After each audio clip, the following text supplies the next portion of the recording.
And we're live. Welcome to episode number 17 of Don't Hate the Podcast. It's Saturday, May 16th, 2020, and I can hear Mike's typing and Pop's fan. That's right.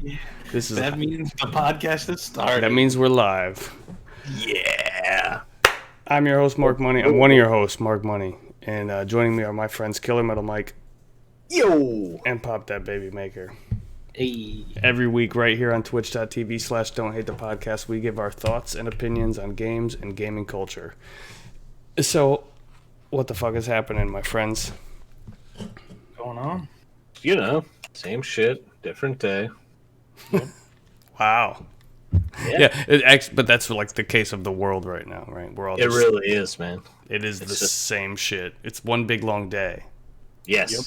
And it doesn't matter what you call the day, it's just like all the other days. Because there's no things to distinguish the days anymore. Some day that ends in Y, That's it. right? There's no muns anymore, or twos, or whens. No. They're all just day. What day is it? Today. Day. It's right now. It's day. Great. Yeah. So, other than that, so forget the blur of time that is reality. I mean, this shit sucks right now. So I've been taken to the digital world, right? And then video games. Video gaming. I've been doing actually over the past 2 weeks. Wasn't here last week. Shout out my wife. Hi. It was my anniversary. Oh, so yeah. that's Yeah, why oh, I yeah. wasn't here last week. You were not.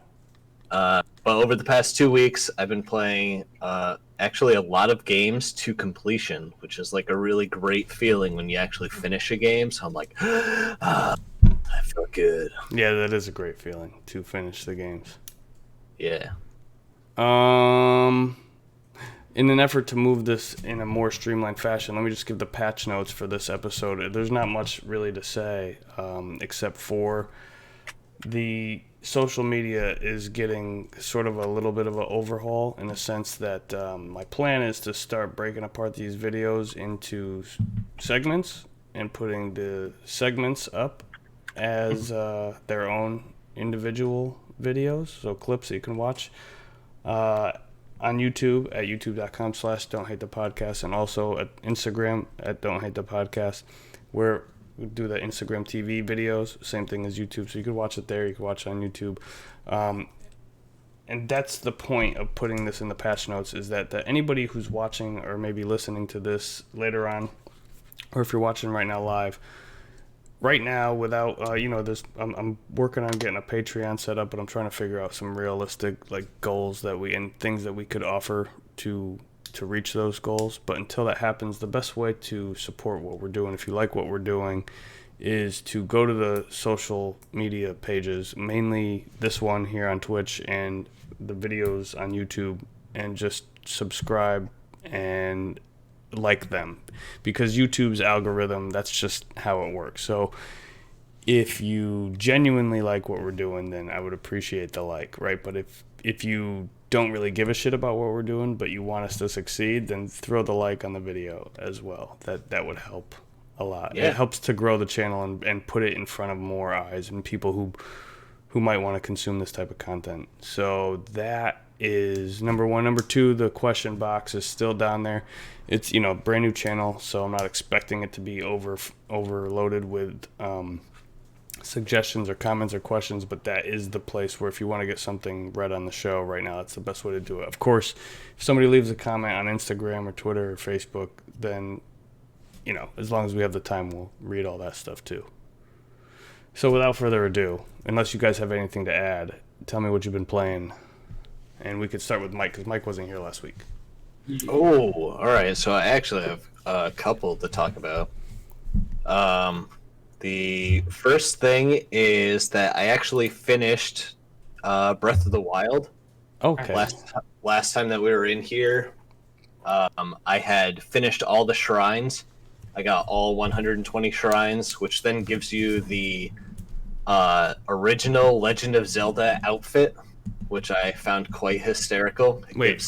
Original as in NES? As in the NES with his little brown short shorts. Oh, cool.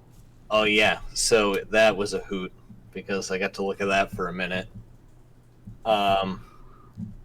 Yeah, but the one thing that I took away after everything, after finishing, I did all the shrines, then I did all the memories, and then I went and finished the end of the game, the fight against Ganon. So after doing all of that, the one huge takeaway that I have from this, Playthrough on the Switch, right? yeah, so I finished it on the Switch. It's really weird because Link to the Past and Ocarina of Time have been like tied for my #1 Zelda game like ever, Mm-hmm. and I feel like they still are. But I feel like it's not because I want to put Breath of the Wild at #2, but I want to put it in a different category. Like the tie between Link to the Past and Ocarina is because they're like almost the same game. That structure of you obtain these 3 things, now we bring you to a different version of the place that you know. Now you have to find 8 more things, and now you go fight this boss. This right? this intro topic that we have is so tangential because I want to just tailspin out of this right now but I'm gonna restrain everything Okay, that's so flow out of me. To keep this idea short, right? Yeah. Well, it doesn't have to they're be tied- short. I think we should get into it a little, mix Right. it up. But They're- yeah, go ahead. They're tied for #1 because they're almost like the same thing. They're just, slightly different story, different characters involved, but essentially the same idea. 3, new place, 8 more, then you do the big thing at the end. It's a, big ta-da. This one, not because it's an open world game, but actually because for the first time in a Zelda game, I felt like this really was a Legend of Zelda game. Like, all of the story in this game is like Link is like second banana to everything going on. Yeah. This wow. is about yeah. her character development. It's about obviously Link gets appointed to her as her knight, but like she has to take it upon herself to swear him in as such and do the ceremony and everything. She's the one trying to prove that she doesn't need him. She goes about and sets all these things up to, prevent Ganon from coming back, and her father's dismissive of the whole thing, and she doesn't believe in herself and her powers and everything. Like, the whole thing is about her story. Like, all these other ones, I feel like Zelda is like, hey, I'm a princess. Hey, I know this shit's gonna go down, but nobody believes me. Will you help? Okay, go do all the things. See you later. And that's Zelda's part in all of it. Mm-hmm. She's like a set piece. Right. But in this one, all the story felt like, yeah, you're there, but you don't necessarily have to be for this story to still happen. Like if you played this game and told me that character wasn't Link, but that was still Zelda, and you're just Zelda's knight, some new nameless dude, Yeah. I'm not sure that it would matter. Yeah, that's really interesting. And the story, spoilers for Breath of the Wild, minor spoilers if you haven't played Breath of the Wild yet, but Zelda has been fighting this fight for a long time. You came to help her once and got fucked up. Like, why she's so dead set on you coming to even help her again is like beyond me. It's like, dude, this guy got fucked up and slept in a cave for 100 years.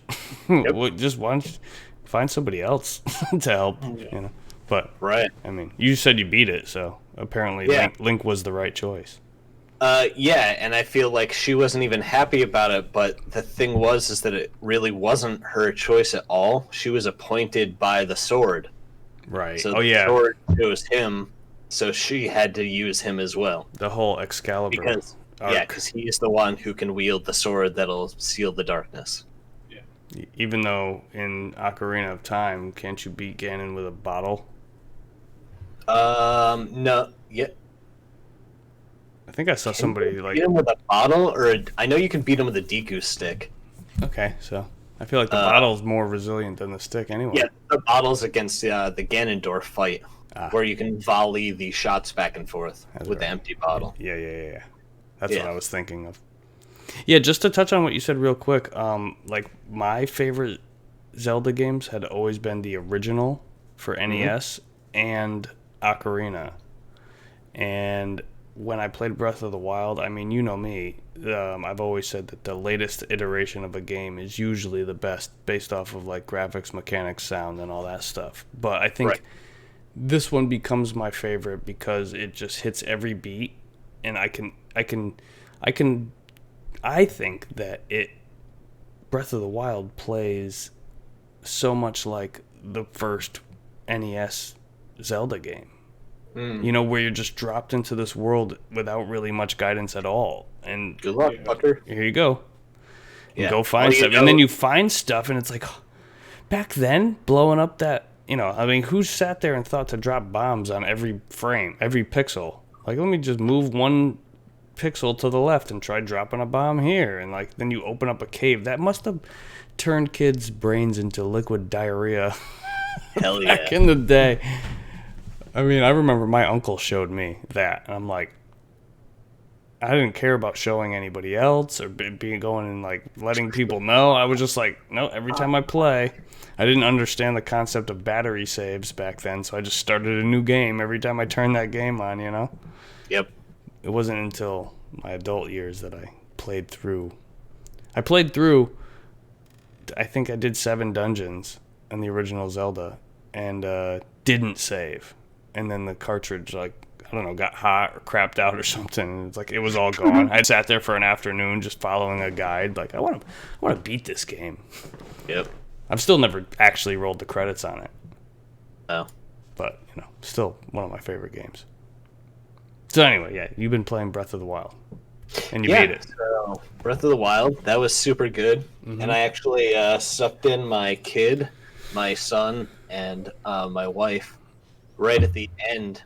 And right before I entered, like, I had that feeling like, all right, I'm climbing the castle, I'm going in this place. And then I'm like, oh, here's a big, ominous-looking, unguarded doorway. Like, I bet once I walk through here, something's going to happen. So I was like, let me stop for a second.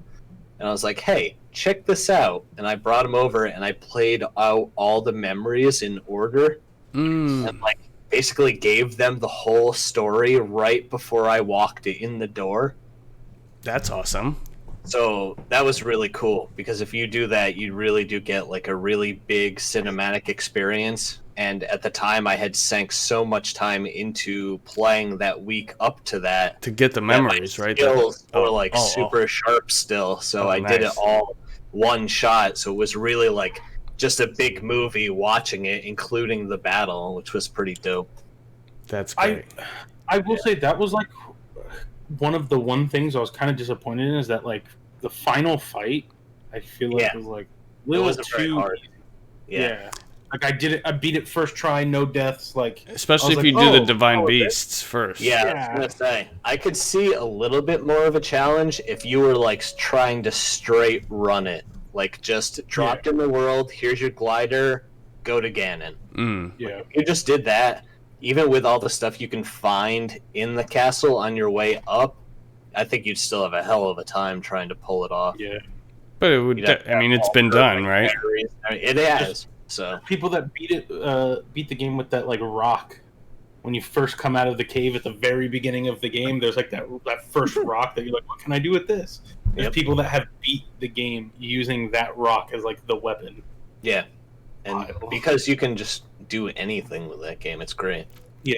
I tried so many things while I was playing that like I've seen since the game came out. Like I tried traveling around by, you know, stasising a rock and then hitting it and climbing on top of it and trying to fly with it. It's like a whole new set of skills you need to develop with that shit. Yeah, it really is.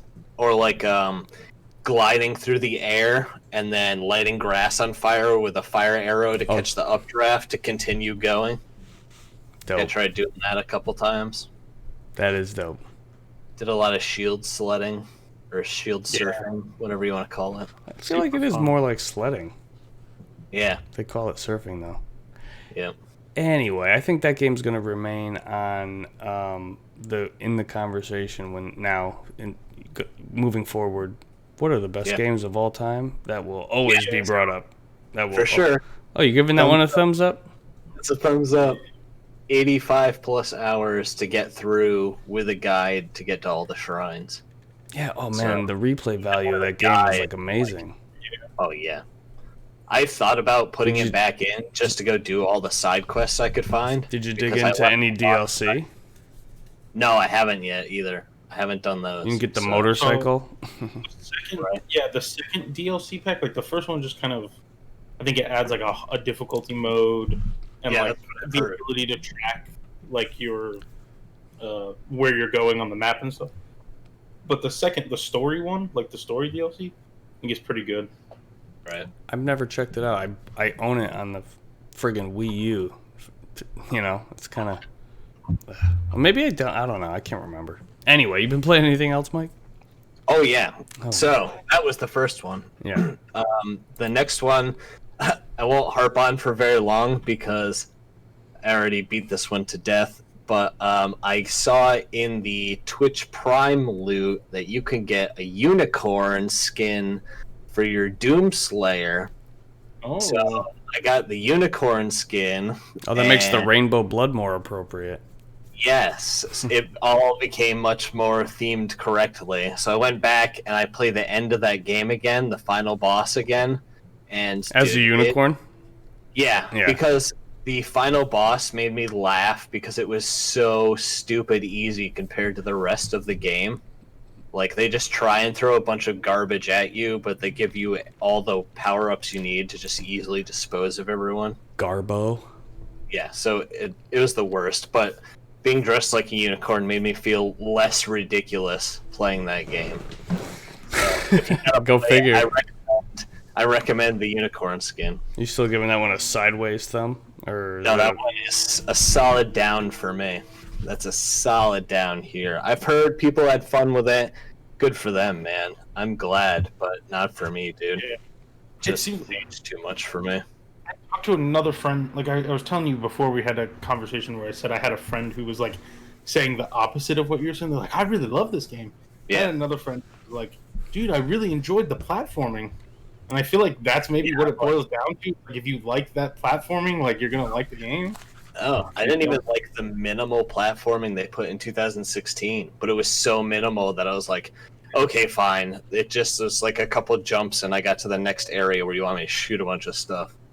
Yeah. But it really was just the puzzle solving, like with the shooting. Like you got to do this to this guy, and this to this guy, and this to this guy, and this to this guy, and each one is a weapon that needs a sub weapon attachment that needs to be fired at a. Yeah, fuck that game, dude.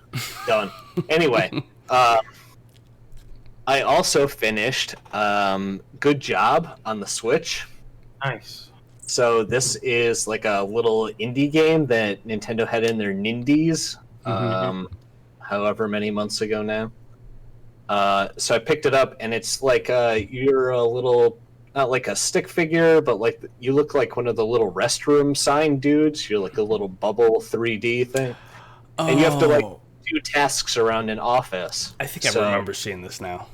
Yeah. So I finally finished this game. I tried both the single player and I tried multiplayer with Herb Ferguson. Mm-hmm. And the only complaint I had was that the 2-player just felt like you can add more people, but it doesn't add anything to the puzzles. There's no two-player specific tasks. I remember you talking about this now. Good job. Right. Okay, so you finished that. So I finished it, and it had a appropriately adorable ending for a Nintendo indie game. Mm-hmm.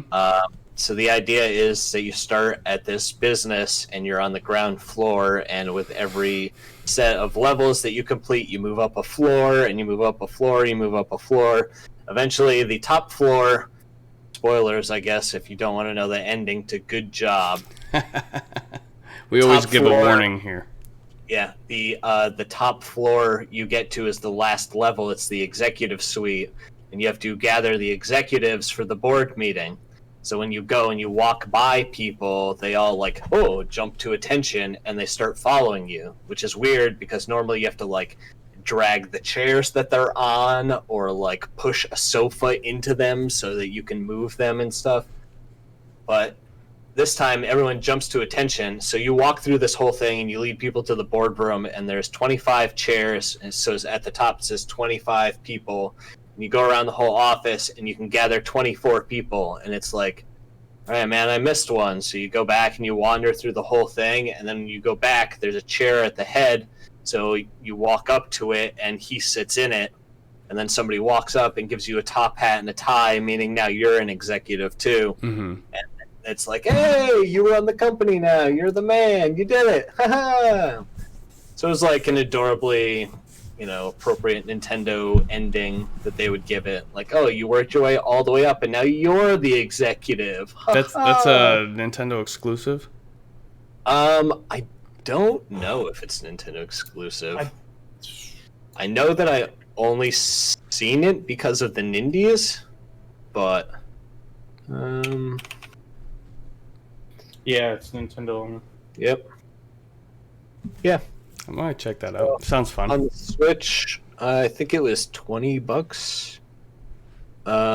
If you can get it on sale, great. But for $20, I mean, there's definitely replay value because you get graded on every level, and the whole thing is about speed.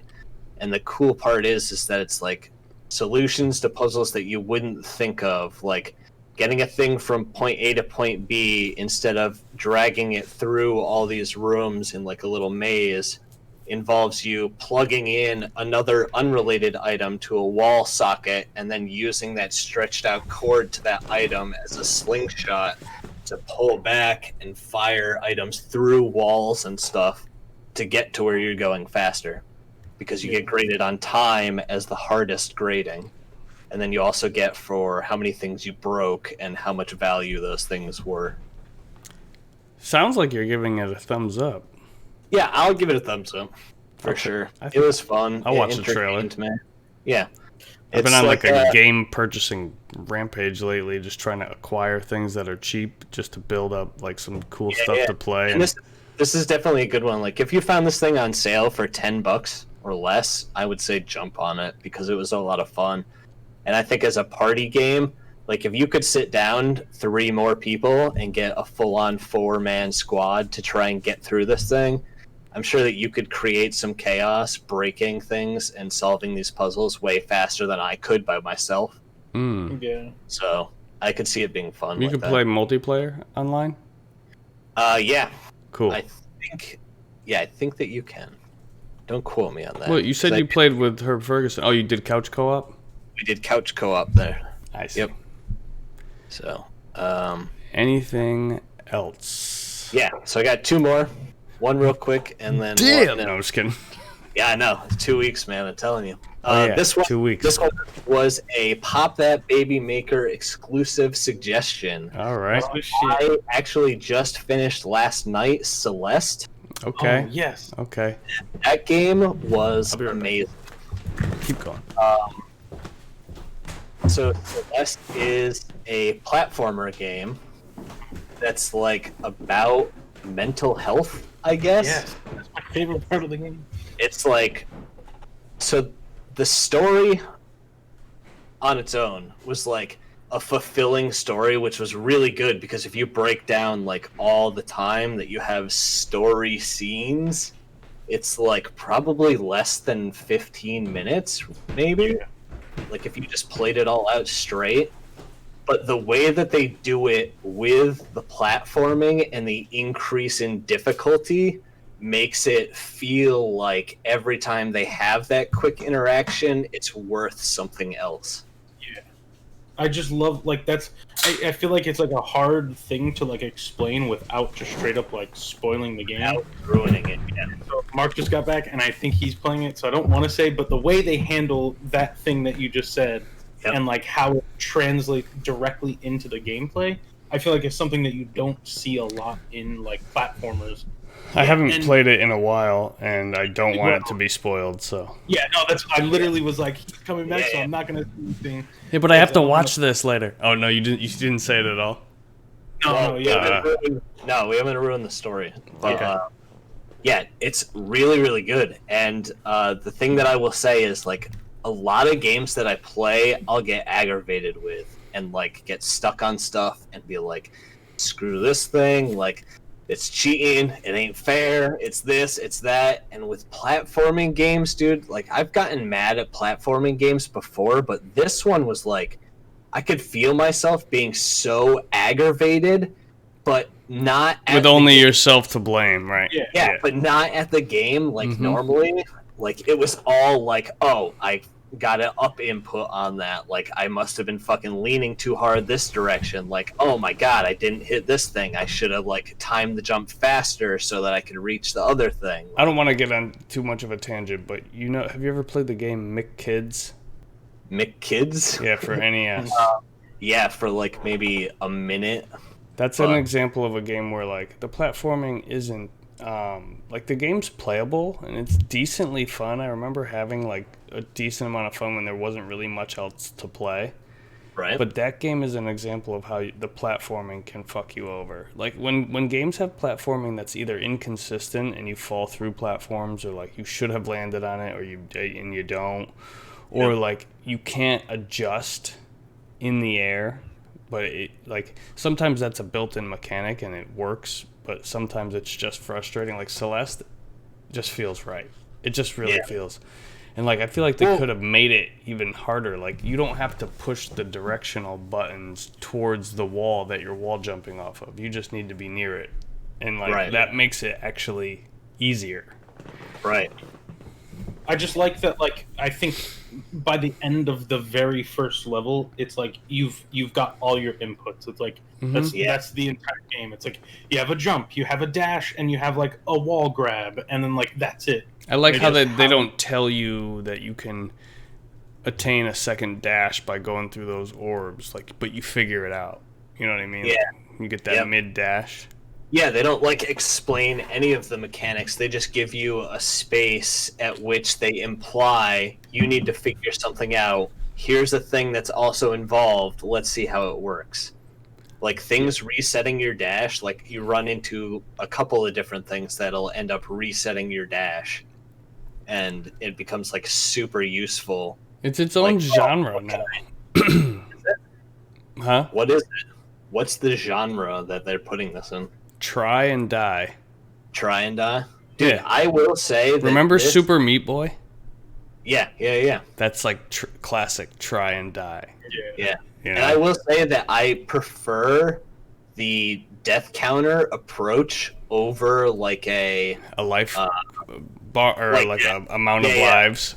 right, like a continuous system. Like, all right, you got 20 tries to try and figure this out, and then we have to send you back somewhere further. Or even if they sent you back to the same place, like saying you only have 20 shots at this and then it's over, like would be way more frustrating than being like, oh, I hit this little thing a little wrong and I died again. Like, that sucks. Like, yeah, it does suck, but really all it's doing is racking up this number instead of, like, making me feel like, oh, you had 20 shots at this and you fucked it up 18 times, like, pre-jumping this thing. Yeah. No, I'm a big fan of Celeste. Me too. Yeah. I like it. I gotta finish Me it. too. The ending, I loved it. That's all I'm going to say is... touched me right here, man. You hit me right in the feels. Yeah, I It's find beautiful. myself like really engaged in some of the cutscenes, and then other times blasting through them. Like, I don't care. Right. So- I watched like all the little interactions and everything that they had, and like I was telling Pop, I feel like some of the interactions that you have, like then they like someone will talk to you and then they'll move on and then you'll like go to follow them or whatever. And when you do, like the increase in difficulty you get between those interactions, like that along with the actual content of the interaction, like helps tell this bigger, more beautiful story. Like if you take all that into effect, like the emotions both these people have, and then the like the tasks they ask you to accomplish right after, like chef's kiss, man. Thumbs up on this one. Recommend, regardless of whatever you gotta pay for it. It was good. Yeah. I think it was pretty cheap when I bought it. Yeah, man. mine was 15. You said you had Yeah. one more after that? Yep, and the last one I don't have a hell of a lot to say about yet, but I did start playing Jay and Silent Bob Mall Brawl. All right. So me and my kids started playing it. Finally, all the bullshit, you can actually play your game. So it's like a NES style 8-bit beat 'em up game. It's based on the Jay and Silent Bob characters. The titular Jay and Silent Bob. And this one is based on their adventures from the mall, from Mallrats. So there are a ton of references. Like, if you're into Jay and Silent Bob at all, this is what you're here for. Like, this is the game for you. Oh, cool. The gang's all here. It's all the in references jokes. are here. Yeah, it's all in jokes. Here's cool. a chocolate covered pretzel. I don't know all the jokes. Okay, so I know guess Clerks jokes. Yep. Yep. The sock full of nickels returns. Yeah, dude, just all awesome Mallrats references that are like really nice. Does anybody say my favorite line ever? What's the dude who works in the convenience store? The main. Dante? Yeah. When he's talking Yeah. to his girlfriend about the blowjobs. Try not to suck any dick through on your way through the parking lot tonight. You know, my favorite part is like the clarification on that. Like how many dicks did you suck? How many dicks? Something like 36. 36? I'm 36? She's like, no, you're 36. 37 in a row? That dude, man. That guy is the man. The guy who says in a row. Anyway, the Jay and Silent Bob universe. It's Yeah. a beautiful place. The game makes all the references, which is fantastic. The only thing that I'm having a problem with is it's a standard beat 'em up game. Like, you have a punch, a kick, and a jump, and that's it for buttons. And, How do you jump on NES? well, You have to push both buttons at once, or is it yeah, select? you do, Oh, actually. I used a USB NES controller to try and see what it would be like, and you just hit both buttons at the same time to do the jump. So that still works, but the way that it's laid out on the PC version, which is where I'm playing it, yeah. they suggest using a 360 style Microsoft controller. Yeah. So they actually have it set as like a, I don't know, Y, X, and A or something weird like that. Anyway, they put in all remapping options, so I actually played it with a SNES controller. So I had enough buttons anyway, but Right. yeah, the only complaint that I have is you have 3 buttons, and we got to the 3rd level, and just like kept running into stuff over in it, and it was like, we didn't spend a ton of time with it. So this is based off of like an hour of gameplay so far. But 2, I watched an hour and a half stream of Kevin Smith and Jason Mewes play this game the other day. Yeah. It's up on YouTube if you want to see it. I do. At Kevin Smith's page. Yeah. They played for an hour and a half and made it to the end of the 2nd level, which is where me and my kid got stuck for like a long time too, until somehow we just barely cheesed our way through it. Mm-hmm. I will say this game has saves, so when we go back to it, it'll actually be at level 3 again. Nice. But the end boss of level 2 is such a ridiculous level jump, because he has these jump attacks that he uses where he's like invincible in the air, and when he's landing he deals like area damage almost. Mhm. But it was a real pain, and I thought that we were just really bad, and then I watched Kevin Smith and Jason Mewes try and do it for an hour and a half, and they also got stuck at the same point, and they actually couldn't get past it. So I actually felt a little better about it, that Yeah. Jay and Silent Bob couldn't get any further in Jay and Silent Bob than me and my kid could. I got it up on the screen. Yeah. But yeah, dude, I love, like I said, all the references, all the artwork on it still looks beautiful. And the thing that's making me laugh the most is it has Steam achievements. Like, not a lot of them, but like enough. And I'm glad that they are there, because they are the funniest references out of all of it. Oh yeah. like the first level, you go through the mall and you go by a game show, which was like the whole plot of Mallrats. It's a Truth or Date, which like is the whole plot of Mallrats is this game show. And you go through there and you see the Easter Bunny, who in Mallrats they make reference to the main character's having a shitty day, and he just jokingly says, "Oh yeah, the Easter Bunny is fucking my girlfriend." And Jay and Silent Bob hear it, and they're like, "Oh no, not fucking Brody, man, no way!" So they go and they beat the shit out of this innocent Easter Bunny, like dude in the costume. So at some point you encounter an Easter Bunny character in the costume, and he's like the first little mini boss. He has more health than everyone else. And when you finally beat him, a little achievement pops that says "for Brody," because that's what they're screaming. Dude, if we a lot of them in the movie. Yeah. If we had 100,000 people watching, you'd be speaking to like 14 of them right now. I know, right? But Anyway. the game as itself. The game itself, 2020, 8-bit beat 'em up game. It's good, man. I'm liking what I see. If you're looking on the screen, we've got the gameplay playing. It's actually Jay and Silent Bob playing. It's the one that you were talking about. Yep. It looks good. It I is, and it's fun, just like they were back in the day. But it's just for a select audience, you know. It's for those people that know. If you like Jay and Silent Bob, you're gonna like this game. You're giving it a thumbs up because I personally enjoy the View Askew universe. So I was in it, and I didn't have to wait for a shitty physical cartridge. So I'm extra in for that. Yeah. And that is all I've been playing this week. This 2 weeks so far. dope. Now the question is, where do I go next?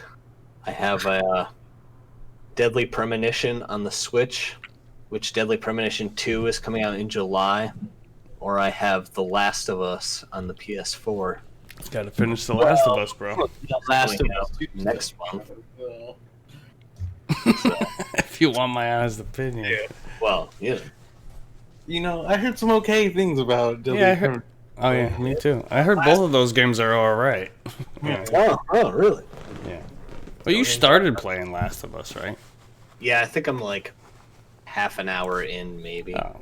So that Honestly, gameplay opens up a little bit, but It's not a very long game. Like, I feel like it's like not. a 12, 15 hour yeah, game. if it wasn't so fun, I would say just watch the cutscenes before the new game comes out. But like, it is fun. I think it's worth playing. Yeah. Yeah, it's just the content is depressing. That's all. The game itself mechanically is fun, and it still looks good enough. Do you want to go next, or you want me to go? Yeah, I just have one game. Oh, okay, go for it. You know, I've still been playing Valorant, been playing Fortnite, whatever. Okay. Yeah, nothing to say about those. And I told Mike before, I tried to play Halo 2, but I got banned 5 games in. Because, you know, the Master Chief Collection on PC is going to be fixed, guys. Wait, you got banned? Yeah, there's like some weird, like, Halo 2 got put out on PC. I was excited for it, and then played 5 games, and I got an error code that's like, you've been banned due to the anti-cheat something. And I was like, what is this? And I look it up, and it's like a huge problem that like lots of people are dealing with. And Microsoft's answer was like, yeah, we don't know how to fix this, so just report it and we'll get back to you soon.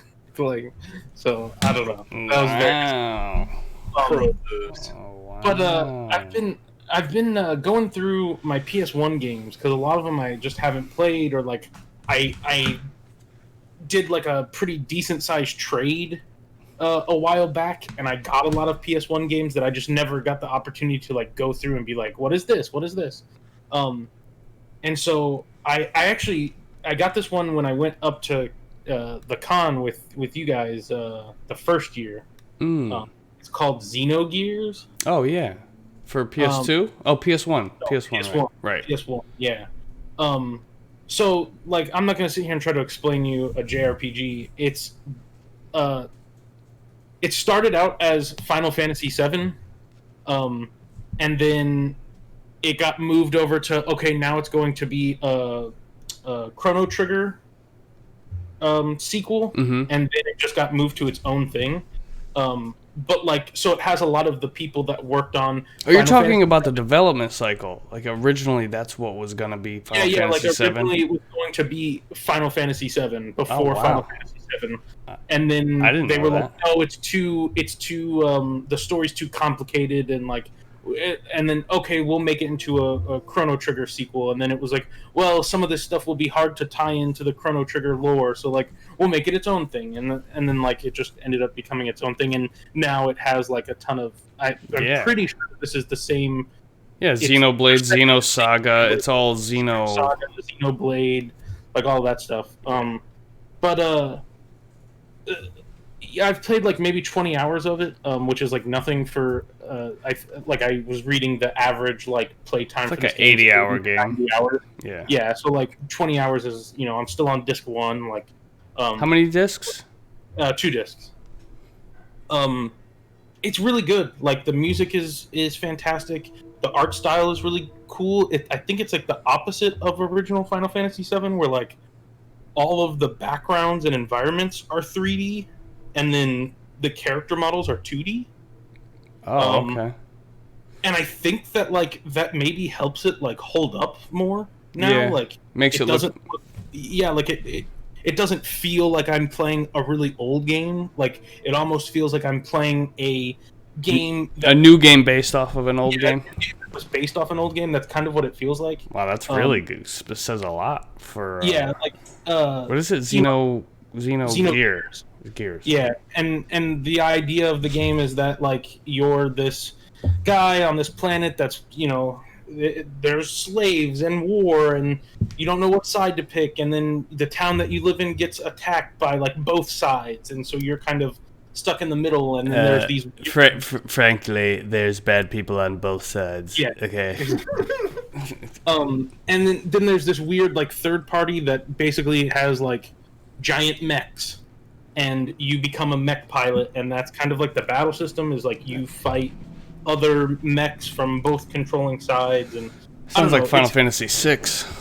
Yeah, so the guy that worked on it, I think, was on the team for Final Fantasy VI. Like, It's all square. it's very like reminiscent of like the, before Final Fantasy VII games, and like just that early like JRPG style or whatever. But yeah, like the music's fantastic. The story's been very interesting so far. Like the characters are interesting. Like I said, like the way it looks is just it's very appealing. Like I got to like my first big town, and like there's a little shop area, and like it just looks really really nice for a game that came out in like '98, I think, or something like. Wow. But yeah, I'm having fun with it. That's kind of like the only game I've been playing this week. That's awesome, though. I did not expect you Yeah. to say that. I'm glad that we didn't talk about it until right now.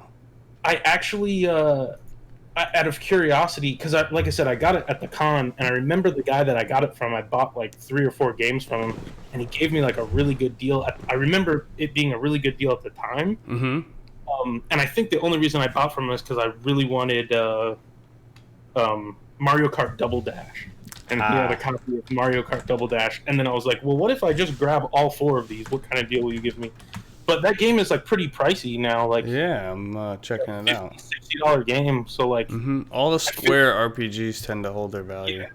And I feel like I got that plus like 3 other games for like a pretty good deal. Mhm. And I don't know like what the price was of that game then, but like especially now, like I definitely like okay, for what I paid for this, I think it's gonna be like worth the investment there. But yeah, like I don't know. I kind of had that itch like hearing you talk about Final Fantasy VII. I'm like, do I want to play Final Fantasy VII? Do I want to play the new one? I don't know what I want to do. Right. And then I popped it in. It's kind of like giving me that JRPG feel. But That's yeah, I'm awesome. having fun. The music's fantastic, so good. Like I would listen to it on its own. Yeah? Yeah, it's really good. Like I don't know, I've heard good things about the Final Fantasy VII soundtrack as well. So like I don't know if it's like this, like just The Final Fantasy VII original soundtrack is good. Like, Mhm. I actually rocked out to it before this remake came up. But the remake, I mean, I'm telling you, I don't know which game is going to come out that's going to... If Last of Us 2 can do it, I mean, that would make sense to me to get best soundtrack of this year. But Well, I mean, Final Fantasy VII Remake is kind of like, you haven't heard my boy KK Slider yet, so. No. Oh, yo. Are you talking about Animal Crossing? Okay. Yeah. I almost bought it today. Almost. I really did. I almost bought it, but I was like, you know what? I'll tell you what I've been playing. You got anything else, Pop? No, that was it. Yeah, because so I don't know if you guys heard, but the skateboarding is kind of being talked about lately. And while a while back on my personal Twitch channel, twitch.tv/markmoney, that's my shameless plug. If you could have seen me playing the original Tony Hawk's Pro Skater 2. Obviously 1 and 2 been remade, remastered, or whatever you want to call it. We're going to talk about that shortly. But to kind of satiate that skateboarding itch, because I was a brief backstory. You guys know it, but if anybody who's watching doesn't know, there was a time in my life where I would go out and have my skateboard with me, or I would be home and be playing Tony Hawk, and that's just the way it was. That was the world. That was my life. Every day was like, oh yeah. For sure. I would wake up, play Tony Hawk, grab my skateboard, leave, go skate all day, come home and play more Tony Hawk. And that's like literally, that's just what, and Gran Turismo, but mostly Tony Hawk. But I've been playing this cool game called Ollie Ollie 2, and you guys probably have seen it. Maybe it's like it's a 2D sort of. I guess you could call it like a runner, in a sense, because you start, and if you crash, your run's over. Okay. So I guess it's in a way it's kind of like a try and die too. What we were just talking about, because if you don't make it to the end of the level, but so anyway, it's a really cool art style, minimalist. Not quite a stick figure, but just pixel art. Very simple, almost reminiscent of what we were talking about that game, Another World. That type of art style. Yeah. But it's a guy on a skateboard, and the levels are downhill by design. Like not downhill, but like. You're never going up.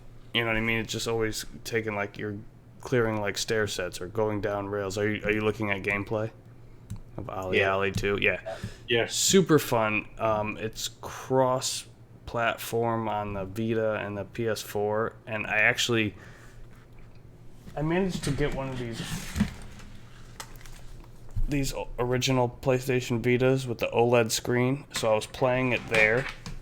But I don't know what happened. This thing won't turn on, and as much as I charge it, I don't know if I need to replace the battery. It just happened yesterday. It just stopped working. So I downloaded it on the PS4 because you buy it once, you have it. I bought this game years ago, and I just was like, I want to do skateboarding games, so get it on the PS4. I do all the progress that I had done on that again, because while the trophy list is shared, it doesn't update what you've accomplished in the game, so you have to do it again. And then when I was done playing that earlier, I was like, I'm gonna play it on the Vita that I got. This was something that I got later on, but the first Vita that I ever had is the newer one, which it's just a regular LED screen. Right. But it's still, whatever. It's not that big of a difference. So I was like, let me just pick it back up on here. And again, I had to start from the beginning. So 3 different times, it just in the past 2 days, I've started the game over, but each time I'm like, it's all about chaining runs together. So manuals to grinds to manuals to grinds, and just doing flip tricks and rotations in between all of that to try and get a crazy score. And then there's, the levels get harder, and then there's pro levels that you can unlock. Really, it started as me trying to get some more trophies on my trophy list. I was like, what's a fun game that I could just chip away at trophies? And this is it. But my quick review of the game, it's super fun. It's super satisfying. It's not a traditional push X to jump type of thing. It's got its own very unique play style. So everything's based off the left analog stick. If you pull down on the left analog stick, he crouches. And as soon as you let go of it, he ollies. And that's just, right? But if you just do that and nothing else, he'll land super sloppy. But if you push X right before he lands, like right before, then you get a perfect landing. If you do it a little bit before, you get a okay landing, and then like there's, or you could do a totally sloppy, sketchy landing, whatever. Same thing with the grinds. If you just over a rail, depending on which way you hit the direction, the analog stick will determine what kind of grind you do.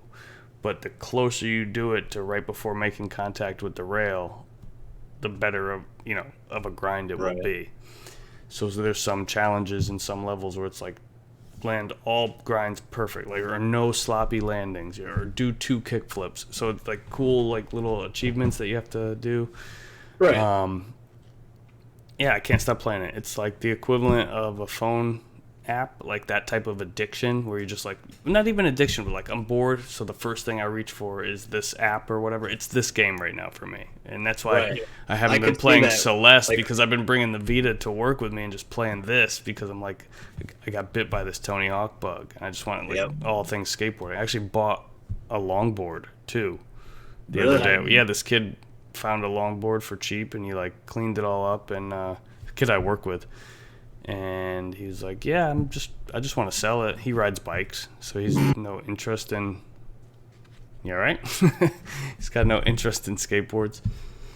So yeah, I bought a longboard. I'm just like getting really excited about skateboarding again. I like that everybody's I like that there's new Tony Hawk videos, like him and Jack Black talking on YouTube and just hanging out and playing the early build of this Tony Hawk remaster. And so yeah, that's one thing I've been playing the shit out of. The other game, I told Pop last week that I was thinking about starting Black Flag because I never played through that. And with the Assassin's Creed hype that's happening, so I popped that in, and I'm telling you, and I'm not even trying to be a hater, like the gameplay is fun and whatever, but looking at it, like graphically, it doesn't hold up. Like, and that's a PS4. I mean, it was cross generation, but like everybody's they like shiny. They look like plastic, almost like the first Uncharted game, where everybody was like really crudely sort of drawn. I don't know, like the swim animation. This dude goes like this. He's like, it's fun enough, but I didn't play that for too long because I just couldn't get past that. I'm like, And to be fair, like I played it when it came out, so like that's what I mean. Like I looked at the shelf and I'm like, let me look and see what can I play, like something that I don't normally play too often. And I started, at A. I have them alphabetized over on the shelf, so let me start at A. Assassin's Creed, Black Flag. Let's do it. You know what I mean? I popped it in.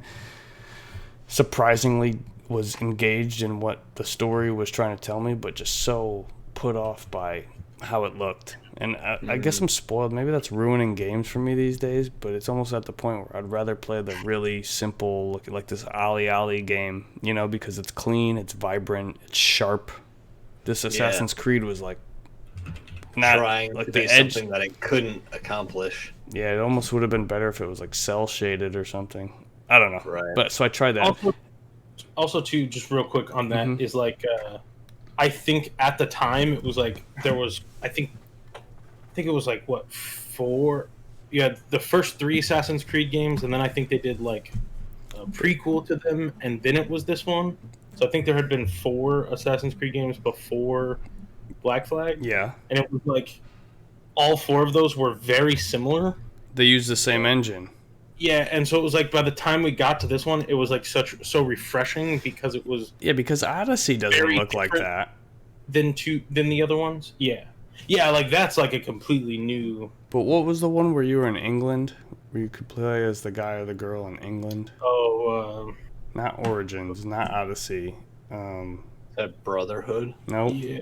Was it Brotherhood? I think it was Brotherhood. Maybe it was. But I was just Unity? Like, no, that was the multiplayer one. Oh man, just keep fucking Unity was spitting ass. words. I don't know, but I'll tell you what, Valhalla is the first one I've been excited about in a long time. But after playing Black Flag, I was on the PS4. I finished Final Fantasy VII Remake. I didn't, Mike, you weren't here last week when I was talking about that. I don't know if you watched the episode, but... yeah, I went back and watched it. There's this one other game that I've been playing a shit ton of lately. Do you guys know what it is? Have you seen me online at all playing it? I haven't. No. Where are you playing it? PS4? Okay, so no. Oh, well, Um, it's an indie game. Knack 2? No, it's made by an indie developer. Kind of took off a long time ago and has evolved into something crazy. It's a little old game Oh, Rocket League? called Rocket League. Oh, Jesus. Yeah. Oh man, Yeah. it's like it never went away. It's Yeah. still as good today as it was back then. Like with all the microtransaction nonsense that they put in there and like buy this and buy that. It's all aesthetic. It's just like Fortnite. Super fun. You don't have to spend a dime. The worst part about that game is the toxic community that still exists in there. Like when you whiff and they score on you and they're like, "What a save! What a save! What a save!" Oh, that's me when Yeah. But other than that, like it's the one game that whenever I play it, I catch my girlfriend like getting real excited, like when like a close shot or something is it's football and cars and we're both into those things separately. She's more into football than me, and when I say football, I mean soccer. Real football. Oh, Yeah. soccer. Yeah. Oh. But anyway, Rocket League is that's a big old thumbs up from me. I'm having a lot of fun playing. Everybody knows Rocket League. You don't need me to talk about it, and what you need me to do is to kind of urge this thing along because at 56 Dude, Rocket minutes. League, I don't know, man. Rocket League grabs people though. Like great. I didn't even like play that game that much, and it's still in my top 3 games of most time put into a Steam game. Like it's still in my top 3, and I haven't played that game in like a solid year or 2. Hey man, maybe. let's play. I mean, I'm down. Yeah. All right. Cool. I'm trying to play doubles, but I'm not playing with randos. Oh yeah, that's the worst. Fuck It's that. just I don't know. You might not want me in there either, though. Like I said, I haven't played in like 2 years. So. Do you guys want to talk about the news? Oh, there's Yeah. news. Let's talk about the news. Here we go. Let's play the music again. It's playing. So professional over here. So, I don't know if you guys heard, but something amazing happened. Have you heard What's about this? Tony Hawk's Pro Skater 1 and 2 are getting a remaster by what's the company name? Vicarious Vision? I'm going off of memory here. Is that right? One. Yeah, the ones who did the Crash Insane Trilogy, Crash Bandicoot Insane Trilogy, and the Spyro, what is it, Reignited? Yep. Man, how does my brain still work like this? I can't believe I remembered any of that shit. But, no. I don't think they didn't do the Spyro. are you sure? Spyro and Crash were different teams, so one of them wasn't. They were different teams when they were originally made, but doesn't Activision have the rights to all? Or is that Spyro was the people that did Insomniac, right? That's Insomniac. Spyro was the people that did Disney Infinity. Oh, that's who did the remaster. Yeah. The remasters were different teams. I'm Okay. but yeah. But so reading from Polygon, the first 2 Tony Hawk's Pro Skater games are coming to modern platforms with a remaster called Tony Hawk's Pro Skater 1 and 2. Publisher Activision announced on Tuesday. And it will be released on PlayStation 4, Windows, and Xbox One on September 4th. So not too long from now. There was a special edition. I was gonna say, you guys ordered that collector's edition? Did you? Maybe, of course. Oh, you did? You got one? Mhm. I'll buy it from you. Yeah. What do you need a skateboard for? Jesus Christ. It comes with a skateboard deck. And I didn't know about it until you're gonna share your screen, you said? I'm gonna share my secrets. Oh. I wanted that. I wanted to hang that skateboard on my wall. But regardless, I'm getting that game. I'm going to get it on PS4 because I want to play with a PlayStation controller the way that I used to play back in the day. Yeah. What are you saying? This is super exciting. Like, see 1 and 2 come back is cool, but like even cooler is that Vicarious Visions is going to do it. because they already tried to remake them. Oh yeah, so there was a remastered edition, Tony Hawk's Pro Skater HD, which was like a lackluster mishmash of a few levels from this one and a few levels from that one, and updated graphics and higher frame rates, but it just didn't have that magic Yeah. that this remaster looks like it has, because it seems like so that's the big takeaway from that I've been hearing, is that they have the original handling code. Yeah. So the games will play the way that they used to play. And that's what it really comes down to. Put whatever graphics you want on it, as long as it plays because that Tony Hawk's Pro Skater HD was close, but it wasn't. Was it? It wasn't right. And Tony Hawk's Pro Skater 5 was a big fat Yeah. turd. The good thing is, like they obviously have, because reading the article, they're the ones that did the Crash. Okay. Yes. Remake, whatever. And it's like, so they have a good track record of like taking like completely redoing the graphics, a complete overhaul of like what the game looks like, but like keeping how the game played the same. Right. Like, and I feel like that's the thing that like you want the game to play the same as the originals, but like with new updated graphics. But they're adding also stuff from like 3 and 4, like reverts, lip tricks, and wall plants that you couldn't do in Tony Hawk's Pro Skater. Tony Hawk's Pro Skater 2 added the manual, but you still couldn't revert off of quarter pipes to keep the combo going. In this game, you're going to be able to. Yep. So I'm excited. I am super excited about this. As far as the soundtrack goes, Tony Hawk's Pro Skater 1 and 2 will also feature a large majority of the original soundtrack. Vicarious Vision said only a small handful of songs didn't make it in. Yeah, there's a list that was floating around online there where like the official Right. But here's the bottom line. Like, people are crying about the soundtrack of this game. Those are all the songs you would like want to be on there. And I don't know if they know this, but you can put a Spotify playlist of the original soundtracks and just turn the game music off and leave the sound effects on and play with whatever songs you want. Remember when video game consoles for a little while were letting you just like put your own music into the games? Like on Xbox, Madden, you could like... Drove around in Grand Theft Auto 3 Xbox Edition listening to the cassette deck in every car, just because like you get into a car and it's like, I'm in a car in this weird world where I can do all these horrible things to people, but I can still listen to funky tunes. Yeah. Like, dude, the best part of that, as a matter of fact, for games that said custom soundtrack as a feature. The original Grand Theft Auto, not to get too crazy, on PS1, while playing the game, so not at a load screen or a menu screen, but if you were in the game was loaded, you could open the PS1, take the disc out, put a music disc in, and then close the thing, and then when you got into the cars, it would play off that, off your music disc. That's sick. Yeah.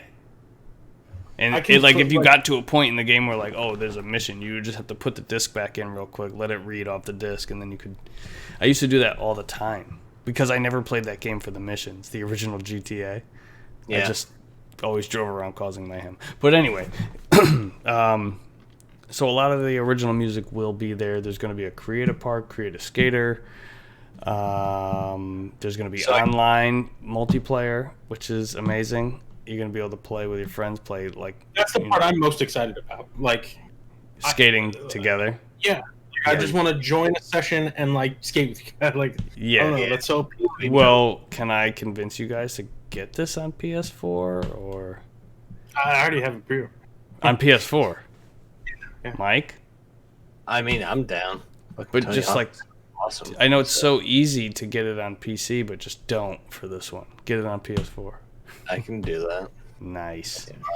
And that's the other thing too. This is like it's not a full price game. You're getting 2 games. It's $40. Game, yeah. It's not bad. And it comes out in September. So I mean, I think this thing's gonna sell real well.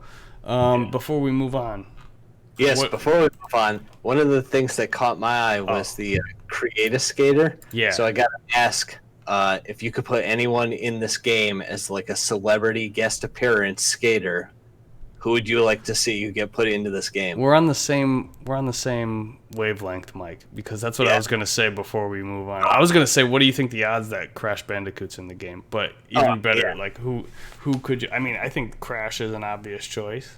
Right, But, especially with Vicarious Visions being one of the people working on it. I Like mean, if you go back and use their characters, anybody from Skylanders to Crash Bandicoot to Anything like Shrek. Activision, right? Like, Yeah, and then once you bring Activision into it, you get even more people.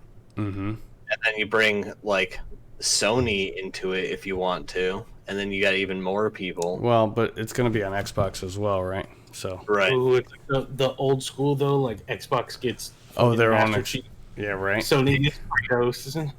But Oh, I mean, I think that's gonna be like the. Do you think they're gonna have the original, like the legacy skate tapes that you can unlock, and also like new footage from this? Because it's the original roster too. Right. Yeah. But that's did what I you was notice wondering. that in the trailer, in the teaser trailer, it's not Tony Hawk from the original game. It's like what Tony Hawk looks like now. So it's like the Really? yeah. Missed it. So how great is that going to be if they put character models for here's young Tony Hawk or here's like current Tony Hawk? Tony Hawk's like 50 now, so You should do that with all of them. that's what I mean. Like Chad Muska doesn't really look much different, but he wears like this very distinct like style of clothing now versus what he used to wear then. So it'd be so funny to see like Right. all these guys, but it's Kareem Campbell, Alyssa Steamer, Jeff Rowley, Eric Costin, Rodney Mullen. It's great. I mean, the way that he's been hanging out with Jack Black, I would be surprised if we don't see Jack Black as a love secret to see character. But remember that they're like Neversoft and Activision, they were so dope when these games were out because all the secret characters, Ollie the Bum. Remember there was you could unlock Spider-Man. Yeah, Bigfoot. That was like Tony Hawk 3 or 4. I think it was 3. Yeah. There were so many hidden characters. You had the Neversoft eye. Yep. I Oh, remember yeah. that. I remember that. Yeah, so I think that's what it's really going to come down to is what's going to separate this game from getting like 8s and 8.5s to like 9s and 9.5s is like all the replay value and like secret content that they decide to add. I hope we see a lot of secret levels. I hope they add levels from more than just 1 and 2. But with Create-A Park, it's going to be, Yeah. Mike's taking care of business. I guess we could riff on this for a minute. Or Yeah, we can just... What's the first Tony Hawk game that you ever played? So the first, actually, funny enough, I think the first one I played was Pro Skater 3 on the Game Boy Advance. Oh, but that's the same team, I think, made the handheld versions of Tony Hawk. Is also that's Vicarious Visions as well. Verify that. I'm pretty sure it was Tony Hawk 3.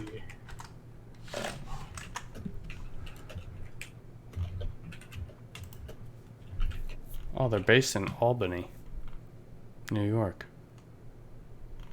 Maybe no, sorry, it was Tony Hawk Pro Skater 2.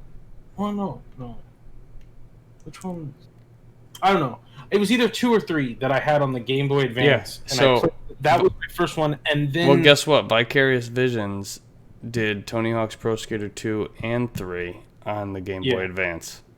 and then like shortly after I got a PS2, and then I went and got, I think, Tony Hawk 3 Pro Skater 3 on the PS2, and that was like, I think I played every one from that point on until like Downhill Jam, Yeah. and then I bailed out. I was Yeah. like, no, not anymore. Yeah. But yeah, those games on so Vicarious Vision, I forgot about that. They developed the handheld versions of Tony Hawk, and those were impressive in their own right. Like they weren't like They were the console version, but they were like this cool isometric view, like 3D. It was cool. They were really fun. I remember. I never owned a Game Boy Advance back then, but I played one, and that was the game that I played. I don't think I've ever played Tony Hawk Pro Skater 1. I feel like I've played 1 2, is my jam. definitely played 3, but I don't think I've ever played 1. One's great if you can accept that you can't manual and you can't revert, but it's still great. You could do cool grind combos, and all those levels are going to be in this new one that's coming out. So Yeah. it's great. Anyway, good news. I'm excited. We're going to keep our calendars marked for September 4th. All right. Next headline. Did you guys hear that the Epic Game Store was down because of high traffic? What? What would draw so many people to the Epic Game Store? Oh, just one of the best-selling games of all time. For free. For free 99. I downloaded it. I decided to log on in the first hour to try to get it. I didn't read this story yet, but what I will tell you is that I did just install that flash drive that I found. Remember I told you I found a 250 gig or something to 500 something. I installed that drive, and then I installed this game, Grand Theft Auto 5, on that drive, and essentially used up almost half of it installing it. It was a 94 gigabyte install, but Grand Theft Auto 5 for free. I was telling Mike last night that I Grand got Theft it. So. Auto 5, right? Like they give you $1 million in in-game currency. a little pack that gives you like extra currency. Shit. Yeah. Damn. Yeah. And it's available until I think the 21st or the 22nd. Like That's my you can get it- birthday. That's what I noticed it though. Because I the did sale's download going on until that day. Yeah. Now we could all link up in that game. I mean, crazy enough, I've never played Grand Theft Auto on PC. I got it on the PS3 and then the PS4. same. But I never had it on PC. So this was The PS3 midnight release was the last midnight release that I did that was actually waiting in a line. And it was a big line. yeah. Grand Theft Auto 5 was huge when it came out. I returned Grand Shut Theft Auto up. 5 Really? PS3 because I thought it was broken because I went to go install it and it was on 3% for like 5 hours and I'm like, it's clearly broken. And they're like, no, it just takes 2 days to install on the PS3 because the download speed's so slow. I was like, oh, okay. I thought they sold me like a broken cover. I was like, dude. Yeah, I remember wanting to play so badly when I got home, and nope. Nope. I waited it out. It didn't take 2 days, but it was like I think it was like 4 hours. I remember the one on 360 took like a solid 2.5 hours or something. Mm-hmm. It was a long time. So another thing I will say about this that's kind of related is, like the website or the. Oh yeah. Anyway, so many people tried to download Grand Theft Auto 5, and it crashed Epic Game Store's website because they gave it away for free, and then they fixed it now. So that's the story. Big story. Also teased another free game. Like they haven't said what it is yet, but like it was like Grand Theft Auto 5 had like this special trailer where like Epic popped up and it was like free game, and then Grand Theft Auto showed up, and then it's like they also teased another one this week, and so like I'm assuming it's also going to be like a pretty big game if they're like teasing it and revealing it in such a way. So like be on the lookout for that. I don't know what it's going to be, but Hey, I'll take more free games. seems like it's like a big enough game to where they're like, this is Excited. worth like teasing people about. Right. They gave me a $10 coupon that I used Yeah. to apply towards Superliminal and downloaded that. Yeah, I bought what game did I buy? I don't know. I bought something for $4, $5. I forgot that I had the trailer queued up here so we could, I have the music turned down, obviously, so we don't get copyright strike. But there is, I should have had that on while we were talking about it, because we're about to move on from this. Yeah. Oh wait, we just did move on from that. Sorry. Yes, we did. I'm the Thanks worst. for joining us. Today is Saturday. I'm like looking at the doc, like, what are we talking about next? And I haven't been taking any notes either about where the topics are. Glad you grabbed that pen, huh? Well, this one is not going to make the cut, I don't think. Epic Game Store was down. That was the segue into the other reveal from Epic Game Store this week. The reason that I thought to even open the video screen. Yeah. So this next one is interesting to me. I don't know. I'm interested to hear what you guys. Well, this was Jeff Keighley's big reveal. Obviously, what we're talking about is the reveal of Unreal Engine 5, which was all the awkward ums. I'm so sorry. So Tony Hawk was the first one of this, right? Like Tony Hawk was like day one of the Summer Games Fest or whatever. Well, here's the thing: is Jeff Keighley just kind of like saying, like, trying to like take ownership of everything that gets announced by these independent? I think so. Like, I don't understand what's going on with that. I'm just like, Jeff Keighley's Summer of Games is basically like, as soon as anybody tweets anything, I'm gonna be like, it was me who brought this to the world. Unreal Engine 5, like, well, I don't know if that was you who did anything, but I will say it was like going into it. It was a little like a little misleading because his like I don't know if you guys follow him on Twitter, but his tweets were like ridiculous before, and he's like, in 1 hour, we're about to reveal the future of gaming. I've never been more excited about the future. Like it was so. He's like JP from Grandma's Boy. It was like so like. It's the future of gaming. And they had just did the Tony Hawk reveal the day before or whatever. So like people's expectations, I feel like were already kind of high, and then he comes out, the future of gaming, 1 hour, tune in, and I was like, like this.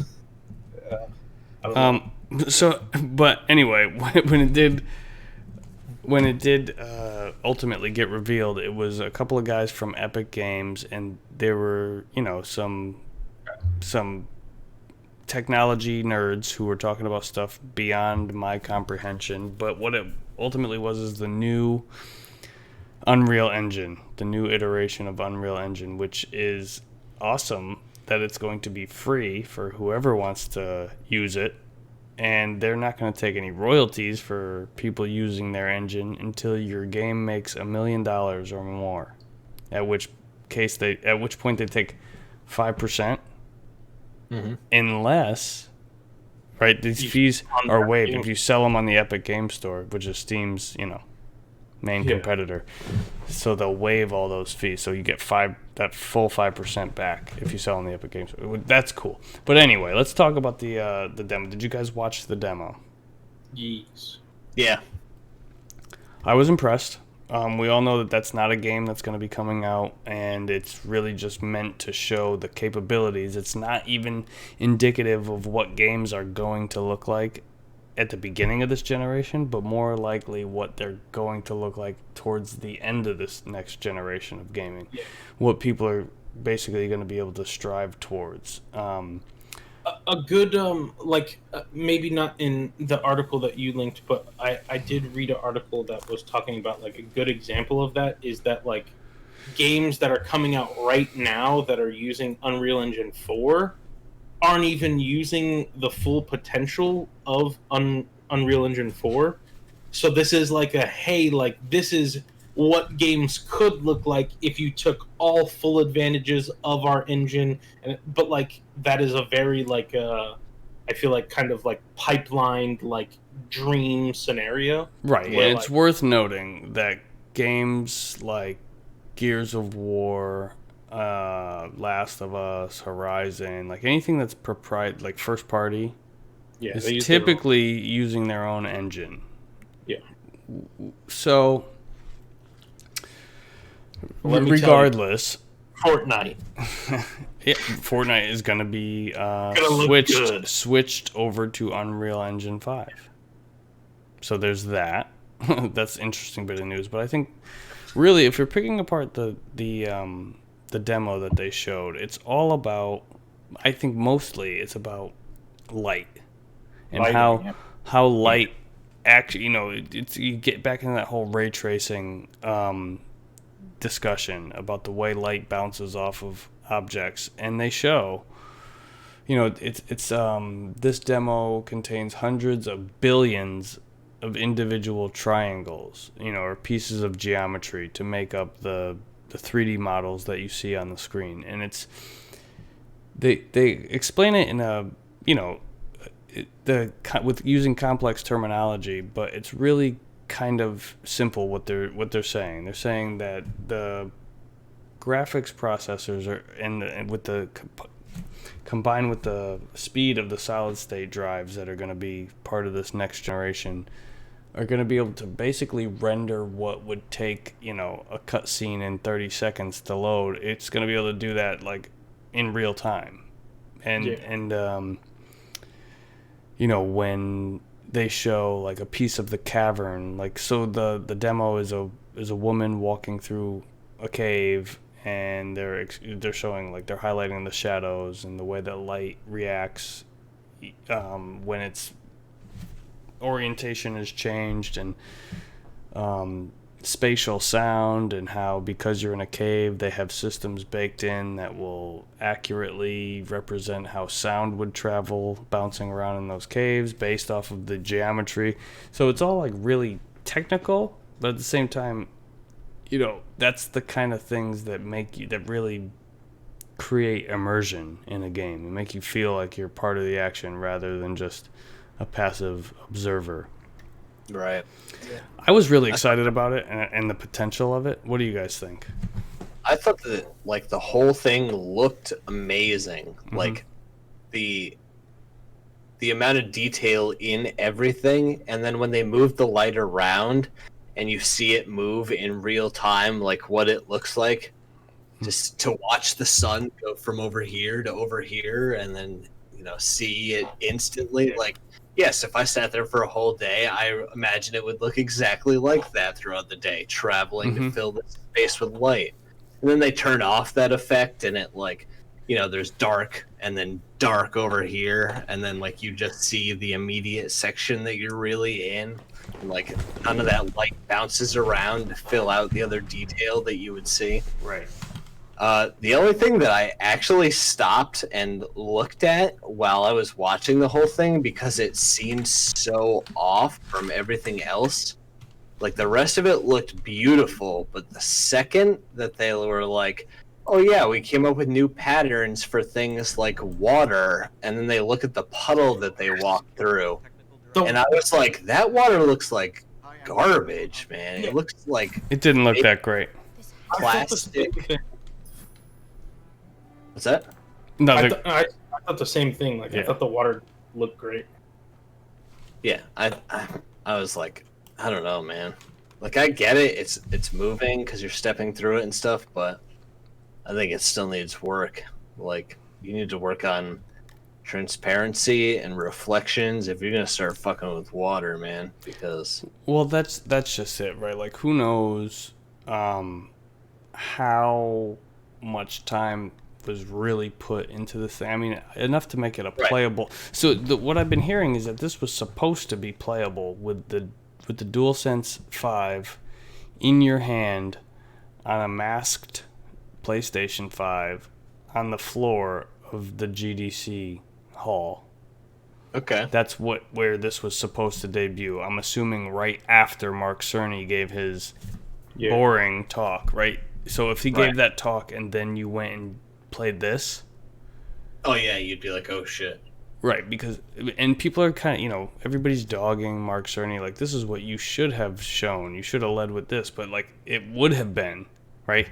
So it was supposed to be. You're supposed to go sit at that talk, and then he was going to say, and you can go play a demo right on the floor now. Yeah.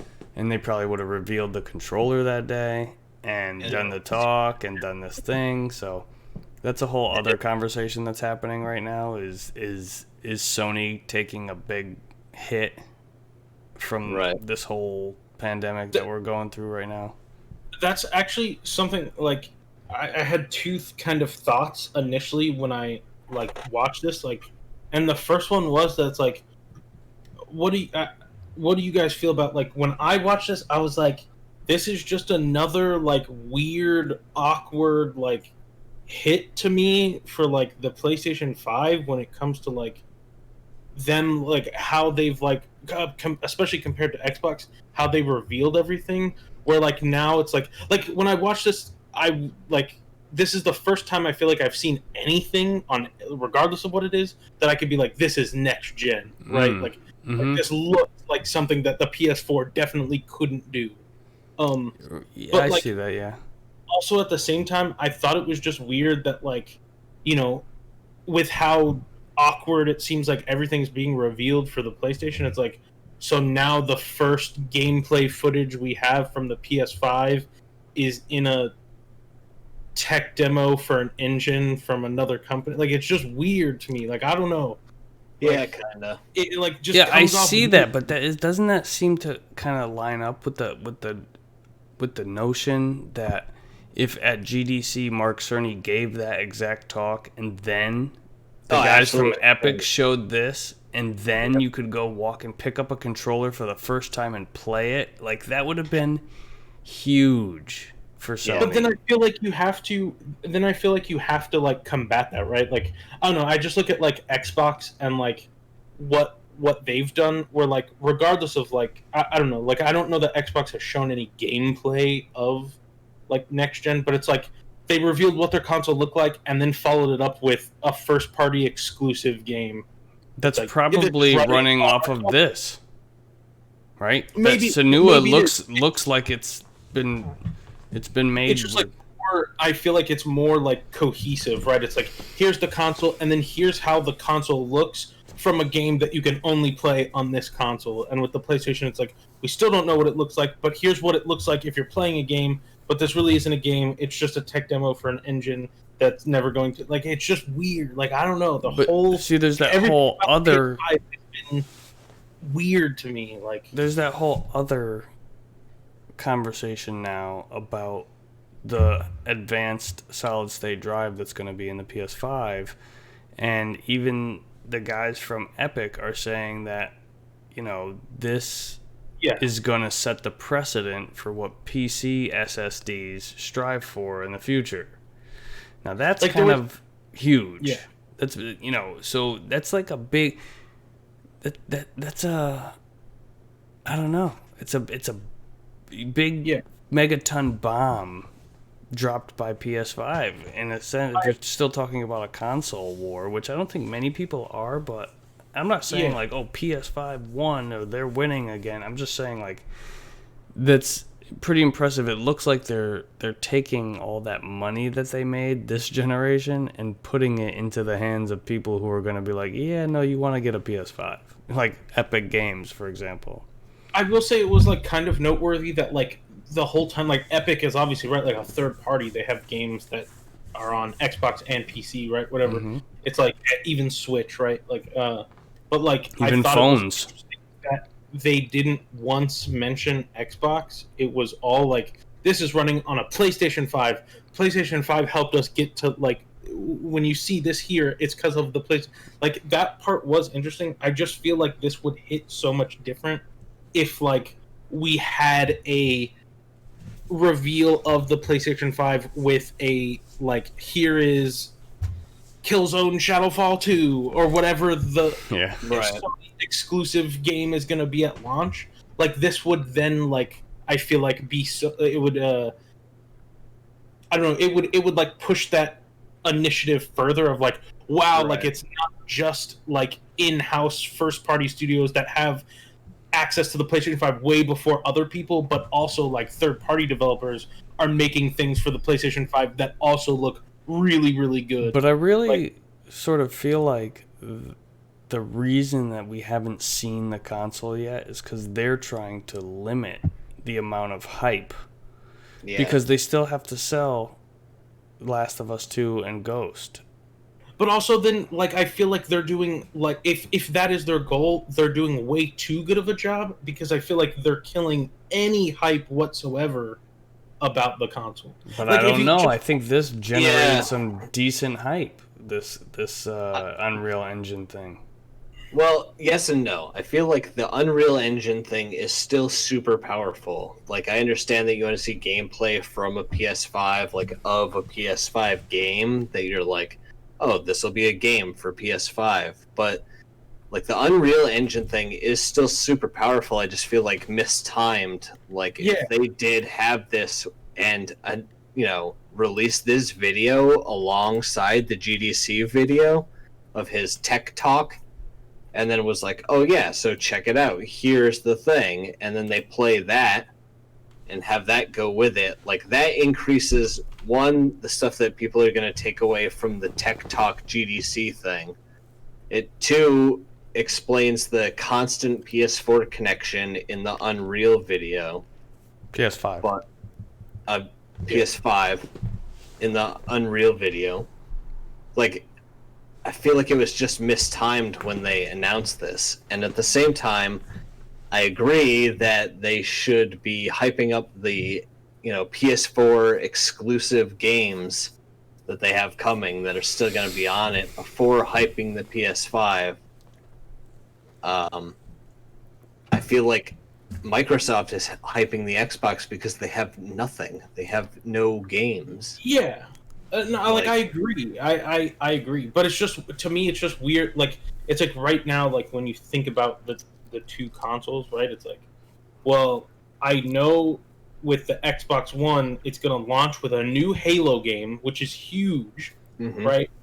And then also they've showed me a sequel to an extremely well-received, very popular, good game that they bought the studio of that you now can only play on Xbox in the Senua, whatever the name of the second game is. But Saga. They've also showed me that I know is going to be on the new Xbox. And then it's like, when you think of the PlayStation 5, it's like, so they showed that one game at the Game Awards that's not first party, that was like, we don't really know. Like, I'm even struggling to remember what it was. It was like, there's a giant sword and people walk up to it and talk about the giant sword, and that was like the first PS5 game reveal, and it was like like, and now this, and that's like all, like, and this isn't even a game. It's like, so Right. Well, this is going to work out really well for the segue, right? Because the next thing on this list is there was a rumor that the PS5 was going to be released earlier than expected in October, right? And Sony has come out publicly and denied that. And I think, like, without getting too into it, I think, talking about a November release, which is where my prediction was November 1st, actually, was my old prediction. Having things ready for October, and that date being, like, leaked or whatever, kind of makes sense. But go ahead. If you look at it, you want to say something about. Well, I was just gonna say, to add on to this, I couldn't find a link for it, so like I didn't put it. But also, like, last week when Xbox did their, like, third-party reveal event or whatever, they showed, like, Dirt 5 or some racing dirt game. I can't remember if it was 5 or, like, an acronym, but there was a big thing about that where, like, a bunch of outlets that got press releases from Dirt 5, that press release said that it would be available for PS4, Xbox One, and then the new consoles like PS5 and Xbox Series X in October. And so that was like a week before this comes out, right? Which is kind of like, you can take that with a grain of salt. Like, maybe that was a mistake on their part, and they meant, like, it comes out on current consoles in October, and then whenever the new ones release. But it's just weird to me that, like, that came out and was like, are the new consoles coming in October now? And then this a week later is like a job listing for October. Right. Oh yeah, it was a job listing. That's right. So it's just interesting that, like, two things in a week have said, like, October for. Well, to sort of unpack this whole thing in a way and sort of touch back on something that you just said, I'm on IGN's website, and they've got a PlayStation 5 wiki with a list of confirmed PS5 games that I'm looking at. And I'll just run through them because it's not a long list. You've got Assassin's Creed Valhalla, Battlefield 6, Chorus, Destiny 2, Dirt 5, Fortnite, Godfall, which is the one that's like the one that that's the one that I was talking about, the Game Award.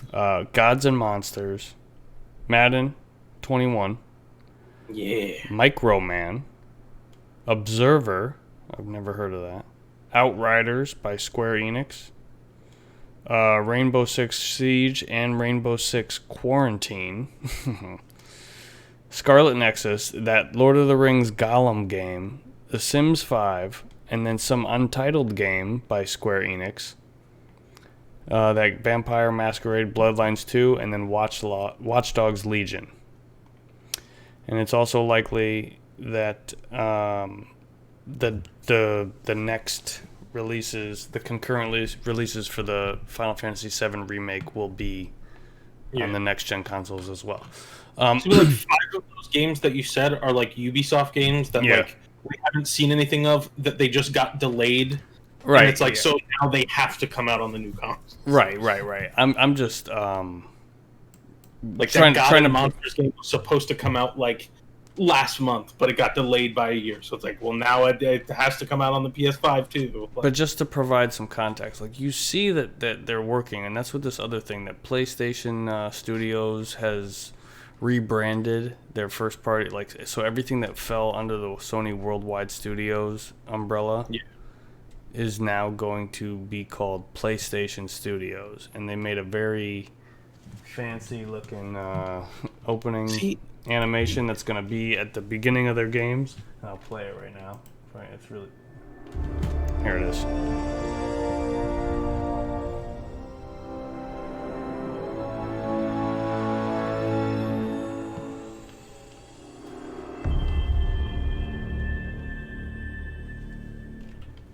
So there's that.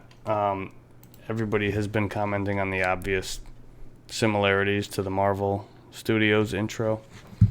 Also, like the Xbox intro as well. Like I saw side by side of that. It's like almost identical. Right. Like, that being said, you know, I'm famous for saying good artist copy, great artist steal. You know, that whole thing. I'm not famous for that. Somebody else said that long before I did. I just always say it on this show. But that's irrelevant. I think it's important to have something like that. And I think that sort of, the reason that ties into what we were just talking about is that sort of reinforces the fact that while we may not have heard much from Sony, like they're being very quiet and for whatever their reasons may be, you can expect some bangers. Maybe not at the launch of the PS5, but soon after. We're going to get a Horizon sequel. We're going to get a sequel to God of War. We're going to get a sequel to Spider-Man. We're going to get all these games. Like, there's going to be another Uncharted game. It's not going to be Nathan Drake. It might not even be made by Naughty Dog, but, you know, it's going to be on PlayStation. That's the... So, there's going to be a Gran Turismo whatever, and all this shit. Maybe another Ratchet and Clank, and... who knows if Naughty Dog decides they're going to... Whatever Naughty Dog's next thing is, you know, like, all this shit is coming for the PS5. So, while they're maybe not doing everything they could be doing right now, I don't know that they're genuinely doing anything that's hurting them. Like, you know, I just think it's like one of those things where it's like, if I think about it like from, because obviously yes, like I will probably at some point end up buying a PS5 just off the fact that we will get a God of War sequel and a Spider-Man sequel and a Horizon sequel, and I'm very interested in playing those games. Those are some of my favorite games right now, so it's like, of course I want to play the follow-ups of those. So like that alone will get me to buy a PS5 at some point. That's what I'm saying. But it's just like the way, like, if, like, let's say the console does come out in October, it's like as of right now, like today, as it stands, I have zero reason to want to buy a PS5. Where it's like just Halo alone makes me go, I'm interested in the Xbox. Okay, Like- so for all the people Right. who've got $500 that they want to go and spend on a luxury item, and they're not invested in any sort of way. They haven't played the original Horizon. They don't know anything about Spider-Man. They've never played Halo even, and they're just saying, well, what can I go buy? And they're gonna look and they're gonna say, well, what's this one do and what's this one do? Regardless of the games that it plays, they know that they're gonna buy some new console. Yeah. I could see why a lot of people would buy an Xbox, because you've got that heavy hitter that's gonna launch with it. But I think, And then also confirmed, maybe not at launch, but follow-ups, right? Like but you don't have, like, but don't forget though. Yeah, of course there's the follow-ups and everything that's gonna come after, and yeah. but let's not forget about and backwards compatibility is huge. But there's there's over 104. What is it? No, I think the newer numbers. There's 110 million PS4 owners out there, and they might have a reason if they got a brand new 8K TV and they want to hook up the most fanciest way to play their PS4 library. Like that's gonna be it. So those people have a reason, and they know the good games are coming. But when it does come down to who's marketing like what, and Xbox is kind of saying like, yeah, we've got the most powerful console, but technically you don't even need to buy it to play our games. So why do I want to go spend the money that's going to cost, the console that's mostly likely going to cost more for But also- for 2 extra teraflops, which I don't even know what that is. What does that even mean? I agree, but also like I feel like that same like kind of initial like fault that the Xbox has of like, well, why do I need to buy one if I could just buy an Xbox One and play these games, is also playing to its benefit, because it's like right now it's like, hey, if I buy Last of Us on PS4, am I going to have to buy Last of Us 2? Am I going to have to buy Last of Us 2 remastered for the PS5? They really need to be Or- more transparent about that. Or are they going to do the Xbox thing where Xbox has already come out and said, hey, all first-party titles that you buy on Xbox, if you buy on Xbox One, they will be enhanced and play on Xbox Series X. No questions asked, no more money spent. Sony hasn't said anything. No, but So it's Sony like, has confirmed that the PS4 games will be playable. they will be playable, right? But it's like, is it just going to be the PS4 version of Last of Us? Right, on they the I haven't. think that has anything to do with the PlayStation Studios thing, like happening. No, Yeah, the like, PlayStation no. Studios thing, I'm just saying, like, the only reason that that's relevant is because they've got this roster of characters that they're, identifying as the PlayStation brand, and those games will come. I kind of feel like Right. they're doing that too, because I think I think in the future you're going to start seeing like a lot of these PlayStation games branching out into other medias like movies or TV shows and stuff. So I think Yeah. they're just trying to get like a brand for like the collective. This isn't Naughty Dog. This isn't Sucker Punch. This is PlayStation Studios. Right.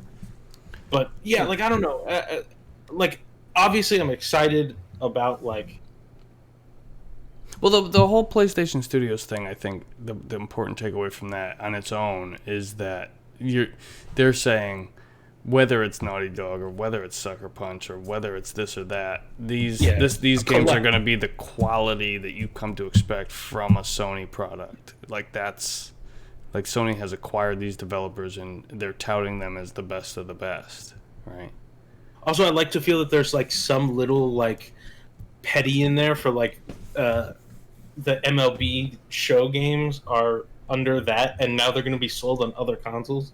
So you like So that PlayStation launch the Studios, new MLB 20 on Xbox, and the PlayStation, like the Sony whatever it's called, I mean, PlayStation Studios logo pops up on your Xbox. Like, I can't wait to see it. yeah, I want to see that happen. I mean, it's one step closer Yeah. to everybody being able to play nicely together.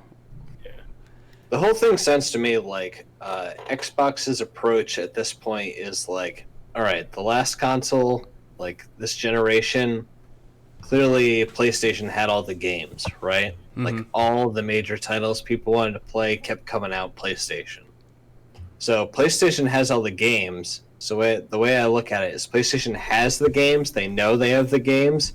So they're trying to sell the next console, right? Yeah. Whereas Microsoft maybe doesn't have as many games, has like a couple that have hardcore fan bases for. Mm-hmm. So they're trying to sell the ecosystem. They're saying, hey man, you can't afford the brand new awesome one.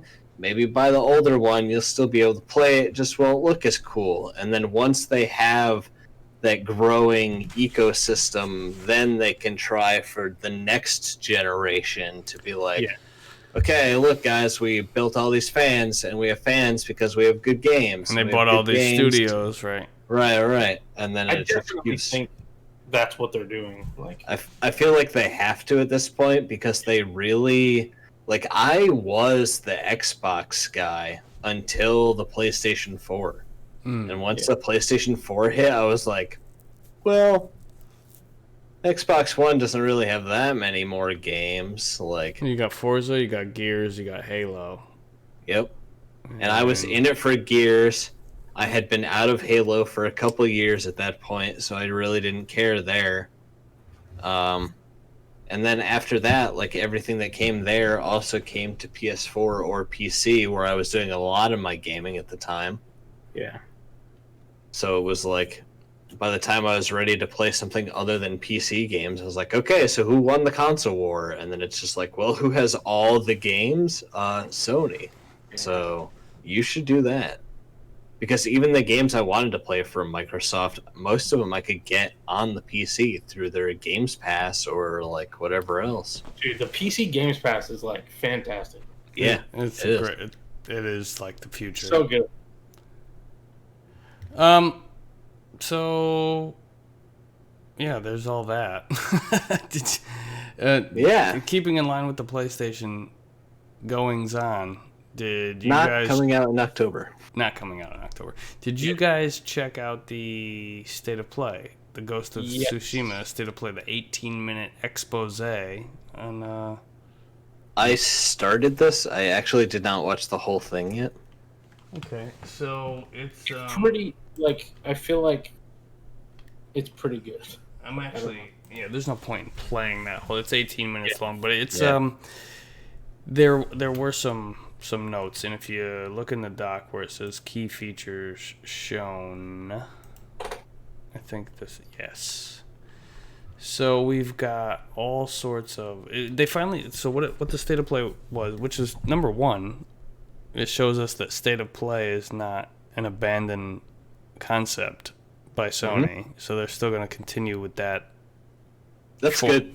Yeah. I feel like Nintendo's nailing it with the directs and stuff. So I feel like a constant, like, even on a semi-regular basis, to drop in and be like, hello, user interface. Yeah, like, I mean, so many people focus on the disembodied voice and like, oh, the presentation is XYZ. Like, we could say it's a lot the about information, though. that most recent Inside Xbox. Like, the big joke is like, you guys are Microsoft. You couldn't send your people like better cameras and microphones, but regardless, this State of Play, this presentation, I think was really good. There was no random woman's voice. It was the developers kind of talking you through this actual gameplay footage, and we got to see the HUD, we got to see the menu screens, we got to see some of the systems in action, and like you could see things going on around that if you were playing the game you would like probably head straight for them, and they just kind of like let you see that it's there but then go somewhere else, Yeah. So they really did a good job of not spoiling anything but showing like the systems that were at work. So some of the big takeaways was, I don't know if you're going to be able to turn it on, but in this demo there was no mini map. You had to pick a point that you wanted to go explore on the big map in the pause menu. Then you could push a button to make the wind blow, and the direction that the wind is blowing is the direction that you're supposed to be going. But there's no like yellow dotted line that you're just following straight towards something. Like, that really breaks the immersion. And I I didn't really need to see anything else. When I saw that, I'm like, oh, wow, this game's actually trying something different. Dude, that black and white filter. Oh, the one, yeah, so they have a black and white filter to make it look like old samurai movies. Very cool. Like, I feel like You can play the whole that, game in Japanese with Japanese audio and like, English seeing subtitles. that, I was like, I'm going to play this game like through fully, and then I'm going to go back and do a black and white playthrough. That's dope. So yeah, some other key features that they showed in the demo. This is, I'm reading from IGN, has a compiled list. Players have a horse that they can call as needed. They're showing that bamboo and yew wood were shown in the demo that can be picked up as a resource in the environment. There's some location names were revealed, including Kashine Hills, Yagata Forest, and Farmstead. You've got objectives like rescuing hostages at a Mongol-controlled farm. Let's see. You can stop and investigate points of interest. Yeah. Foxes and birds and tall trees and weird plumes of smoke are all used to sort of like indicate a point of interest. You can pet the fox. No. You can ask what the fox says. No. Yeah. Great. Once you discover a key spot, then you can fast travel. But this is one of those games where it looks like I'm going to want to spend a lot more time traversing on my own than fast traveling. Right. They showed some combat. There was, your typical, you could switch stances and fight in different ways. You can operate as a samurai and go in with your sword swinging, or you can operate as the ghost, where you sneak in. Yeah, and when playing as the ghost, you're kind of playing in a more dishonorable way, where you sneak up behind your enemies and assassinate them and like lure them out of the way by throwing stuff, which is not a new thing, but just good to know that you can do it.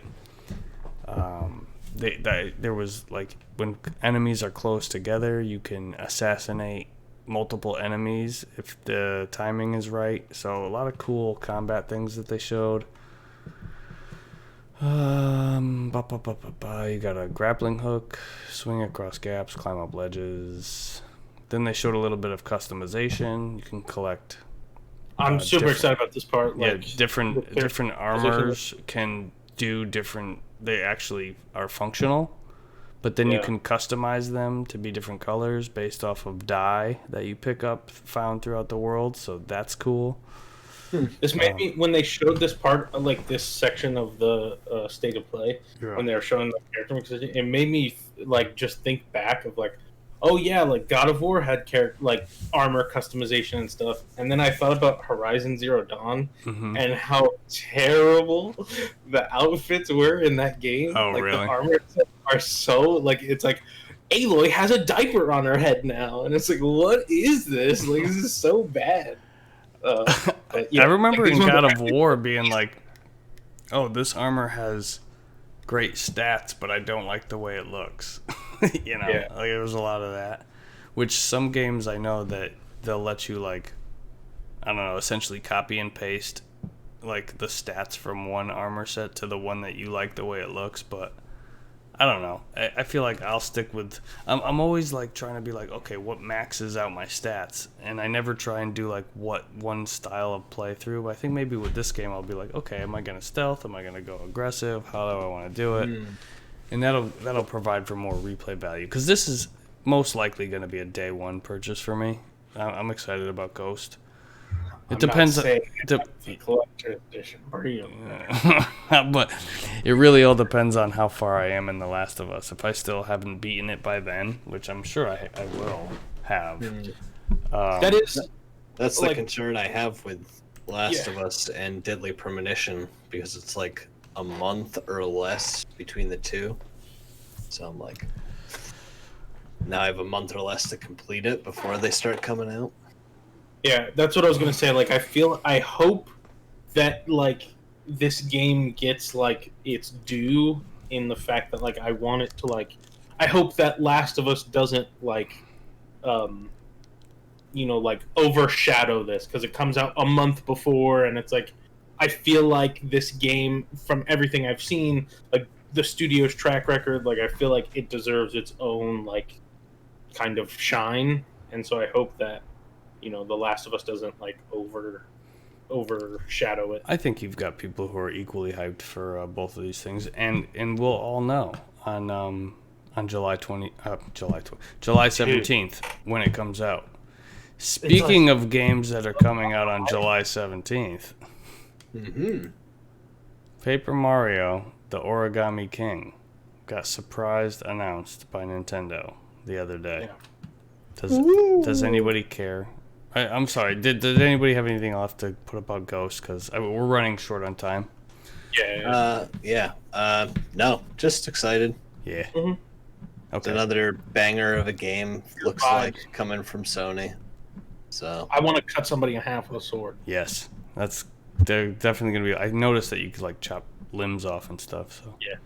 neato. sweet. Does anybody care about Paper Mario? I mean, I know that they were teasing it and they were kind of like there was rumors, and here it is. So this kind of like is good news for that whole Mario 3D collection remake Yeah. that they're talking about. That would be sweet to see come now. But I When did like is they when's showed the up- anniversary? Isn't it whole year is what they're claiming? Like, then they just like this is the year of Mario. Oh, the whole year. All right. yeah, I I don't feel know. like that's what I saw. It was like this is like the 35th year of Mario. But I Right. don't know if there's like a specific day they. Oh, isn't there like? Don't they? I think it already passed, right? Isn't it like? Isn't it March 10th? Yeah, they do that. No, weird thing that's Mario, Mario. Day. That's Mario Yeah. Day. That has nothing to do with Yeah. I don't know. Another Paper Mario game is like, I guess if you like the Paper Mario games, then you're excited. The only thought that I had about the whole thing was, wow, they found another way to make paper into another thing. Yeah. Like I know they did paper, and I remember one of them was like stickers and color splash, and I feel like there was another one too. the last couple uh, weren't great.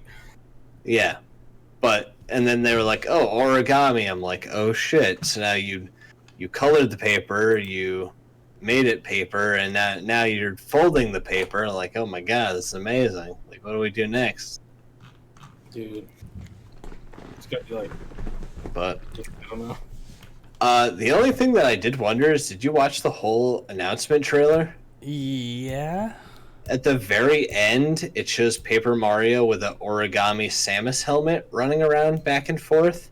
I didn't like, they catch made- that. Yeah, they like made a point of it. It's like the last. Let me see here. So I'm at 202 to 216. So a solid 14 seconds. And you just get him running around in a Samus helmet. And I was really wondering if that was nothing more than like a teaser for, hey, we have a Metroid thing coming too. Like, look out for Metroid news. I'm playing the trailer, so we'll just Interesting. when it gets there. Yeah, it's just like the last 15 seconds or so. Yeah. It's an interesting little. This game looks pretty cool, but I just don't know that it's got enough to draw me in at this point of like I've never finished any RPG Mario game. I played like the Mario RPG, and then the Thousand Year Door is really good. I think. Which one was that for? The Wii? I think. Oh, GameCube. One of those split ones, right? Didn't it come out on both? I think. I don't remember. I mean, Thousand Year Door. the good. art style of this is fantastic. Oh yeah, they make paper look really good. Yeah, Yeah. it was on Thousand Year Door was GameCube. Mm. What about those those arms style Mario arms? Oh, yeah. Like I think all that just like ties right back into origami, right? Mm-hmm. Yeah. So they're like actually taking their flat things and trying to make them 3-dimensional, which is always the The, problem that I feel like they run into in those games. The one thing that I did, like the rumor when like all of this stuff got like, assuming that all of this is like true, right? This is kind of the first step of like that Mario leak where it was like, there's a new Paper Mario game and the remasters are coming. Like that leak did say that this was supposed, like, they were going back to the like the Thousand Year Door like style, where it's like, I feel like the strength of that game was like your party members and like who you could recruit and stuff like that. Like when you get into like the more recent ones, like Color Splash was the last one that I played, it's like your party members suck. It's just like, here's a Toad, and then here's a different color Toad, and here's another different like, they're just not interesting. Where like Thousand Year Door had like very unique, different, interesting party members that you could recruit and let go and stuff. So like, I don't know, like that's supposedly what this one is supposed to be more like. According to that leak, I have no idea if that's true or not, but I don't know. I'll probably pick this up at some point. Like, I don't know if it's a day one buy for me, but yeah, I don't know. Mario RPGs are not really on my high spot on Do you see this? games that I run out to buy.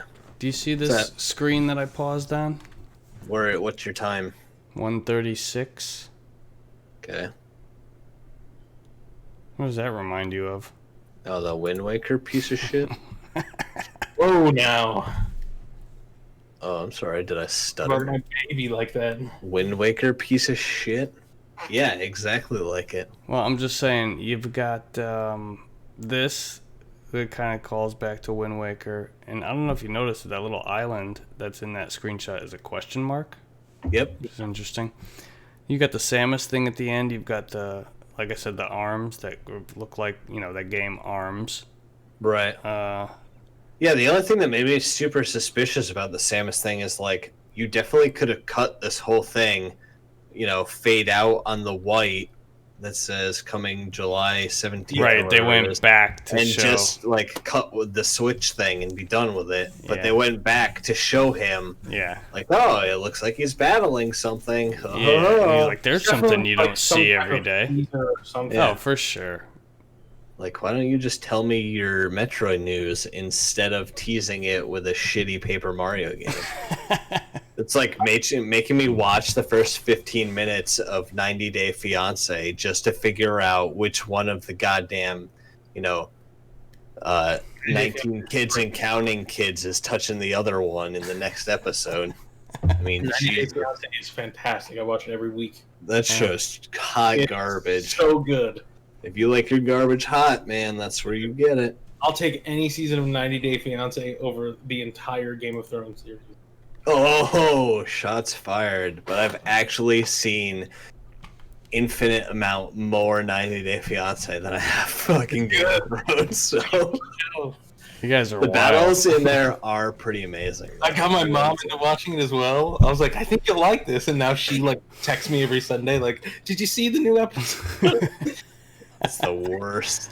I guess I'm going to Even add worse that to than the that, list. though, it's no. Even worse than that is the one that comes on after it, which is just like the original couples from 90 Day Fiancé watching the new couples on 90 Day Fiancé just to like talk shit about them and stuff. You guys, Oh, there was a woman from Middletown, Connecticut on there too, oh, yeah? which There's a bunch of really people fucking Yeah.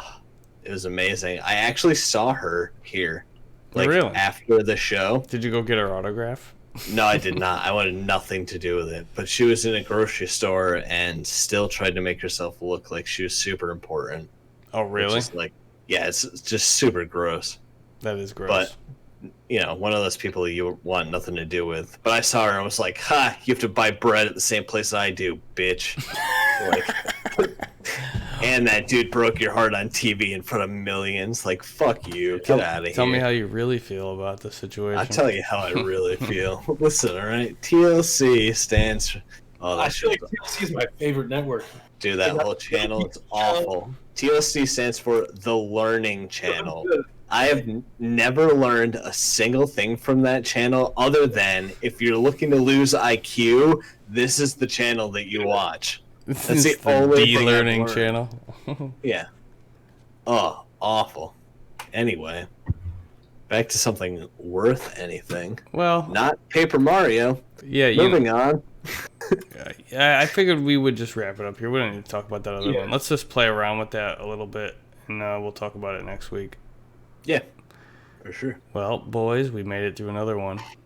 Woot woot. Right at the Yeah. 2-hour mark, too, and I was expecting that we were going to go way over because of the way it started, but we just got the shit down. Yeah. We got the shit down. So, It's just Now- what happens when you play more games than read about games. that's right. Now it's time to sit in front of this computer for longer than I intended and chop shit up. Maybe I just upload the whole video again like I've been doing and call it a day. Well, if you upload the whole thing and then go back and just try and chop up the pieces, That's true. That's true. then it gets it out immediately and you get the highlights throughout the week. That's right. See? Smart. A little something for you. Huh? What do you say, guys? Got anything you want to plug? I have a Warp in Time video coming. Oh. Nothing to be super excited about, so like don't hype any expectations at all. I'm because waiting for the seriously- God of War one. Right. Everybody's waiting for the God of War one. But I'm just saying, like, don't get your expectations out there. But it's coming. There is something coming from the channel. So Hooray. Where can you find that? at youtube.com/a warp in time, I think it is. Awesome. If that link works. I forget. I know yeah. I know it's because I'm following your channel, but like I thought it was weird the other day. Like I was trying to look up a video on how to like cook fries in the air fryer, Mhm. and in my recommended on the side was like the initial like trailer video for your channel. And I thought it was just so weird that it's then like, oh my Yeah, God. you want to know about air frying? Hold up. I know this fat guy, right? At first I got What? excited 'cause I thought it was a new video, and then I clicked on it and I was like, no, this is the one I watched, and like I don't. No, like, new video coming. Unboxing of an air fryer. Just Awesome. so I can get Pop's feed again. Pop, you got anything to plug? No. Twitch.tv/PopThatBabyMaker. Follow me if you want. Follow me right into your girl's DMs. You guys have a What? social media presence too, right? Where can they find you on Twitter or Instagram or wherever? Oh, my Instagram is Pop That Baby Maker. My Twitter is Babymaker1803. yeah. That's my Twitter. Yeah, Nice. that's that No, lit Twitter. Mike. I'm on Instagram, Killer Metal Mike, but I recently stopped shouting into the void of Twitter. Yeah. So it's still there. It's still an active, alive page, but I don't look at it. Yeah, because you don't have anything to say to Limited Run anymore. Exactly. I'm done yelling at companies for now. Yeah, So until somebody else. I need to tell somebody else to fuck off, then it's I'm gonna not start quiet. tagging you in every limited run post. You do that, and I'll start Like, adding comments saying, "Fuck this shit. Where's Jane Silent Bob?" You can follow me at twitch.tv/markmoney. You go to youtube.com/don'thatethepodcast. That's where you can find these videos. And we will be back next Saturday, with hot takes on everything else that's happening and what we've been playing. And air fryers, apparently. Or what was it? dude, I'm gonna use the air fryer this week. Next week's podcast, Yes. I will review some air fryer food. Yes, right. I can't wait for this, dude. There we Can't go. wait. So you heard it here first, folks. Yeah, that's it. Episode 17. Episode 17? Wow, Damn. Yeah. blowing through 'em. Blowing Well. through 'em. From all of us, Yeah, don't hate the podcast. Yep. Hate liquid fried foods. there it is. Peace.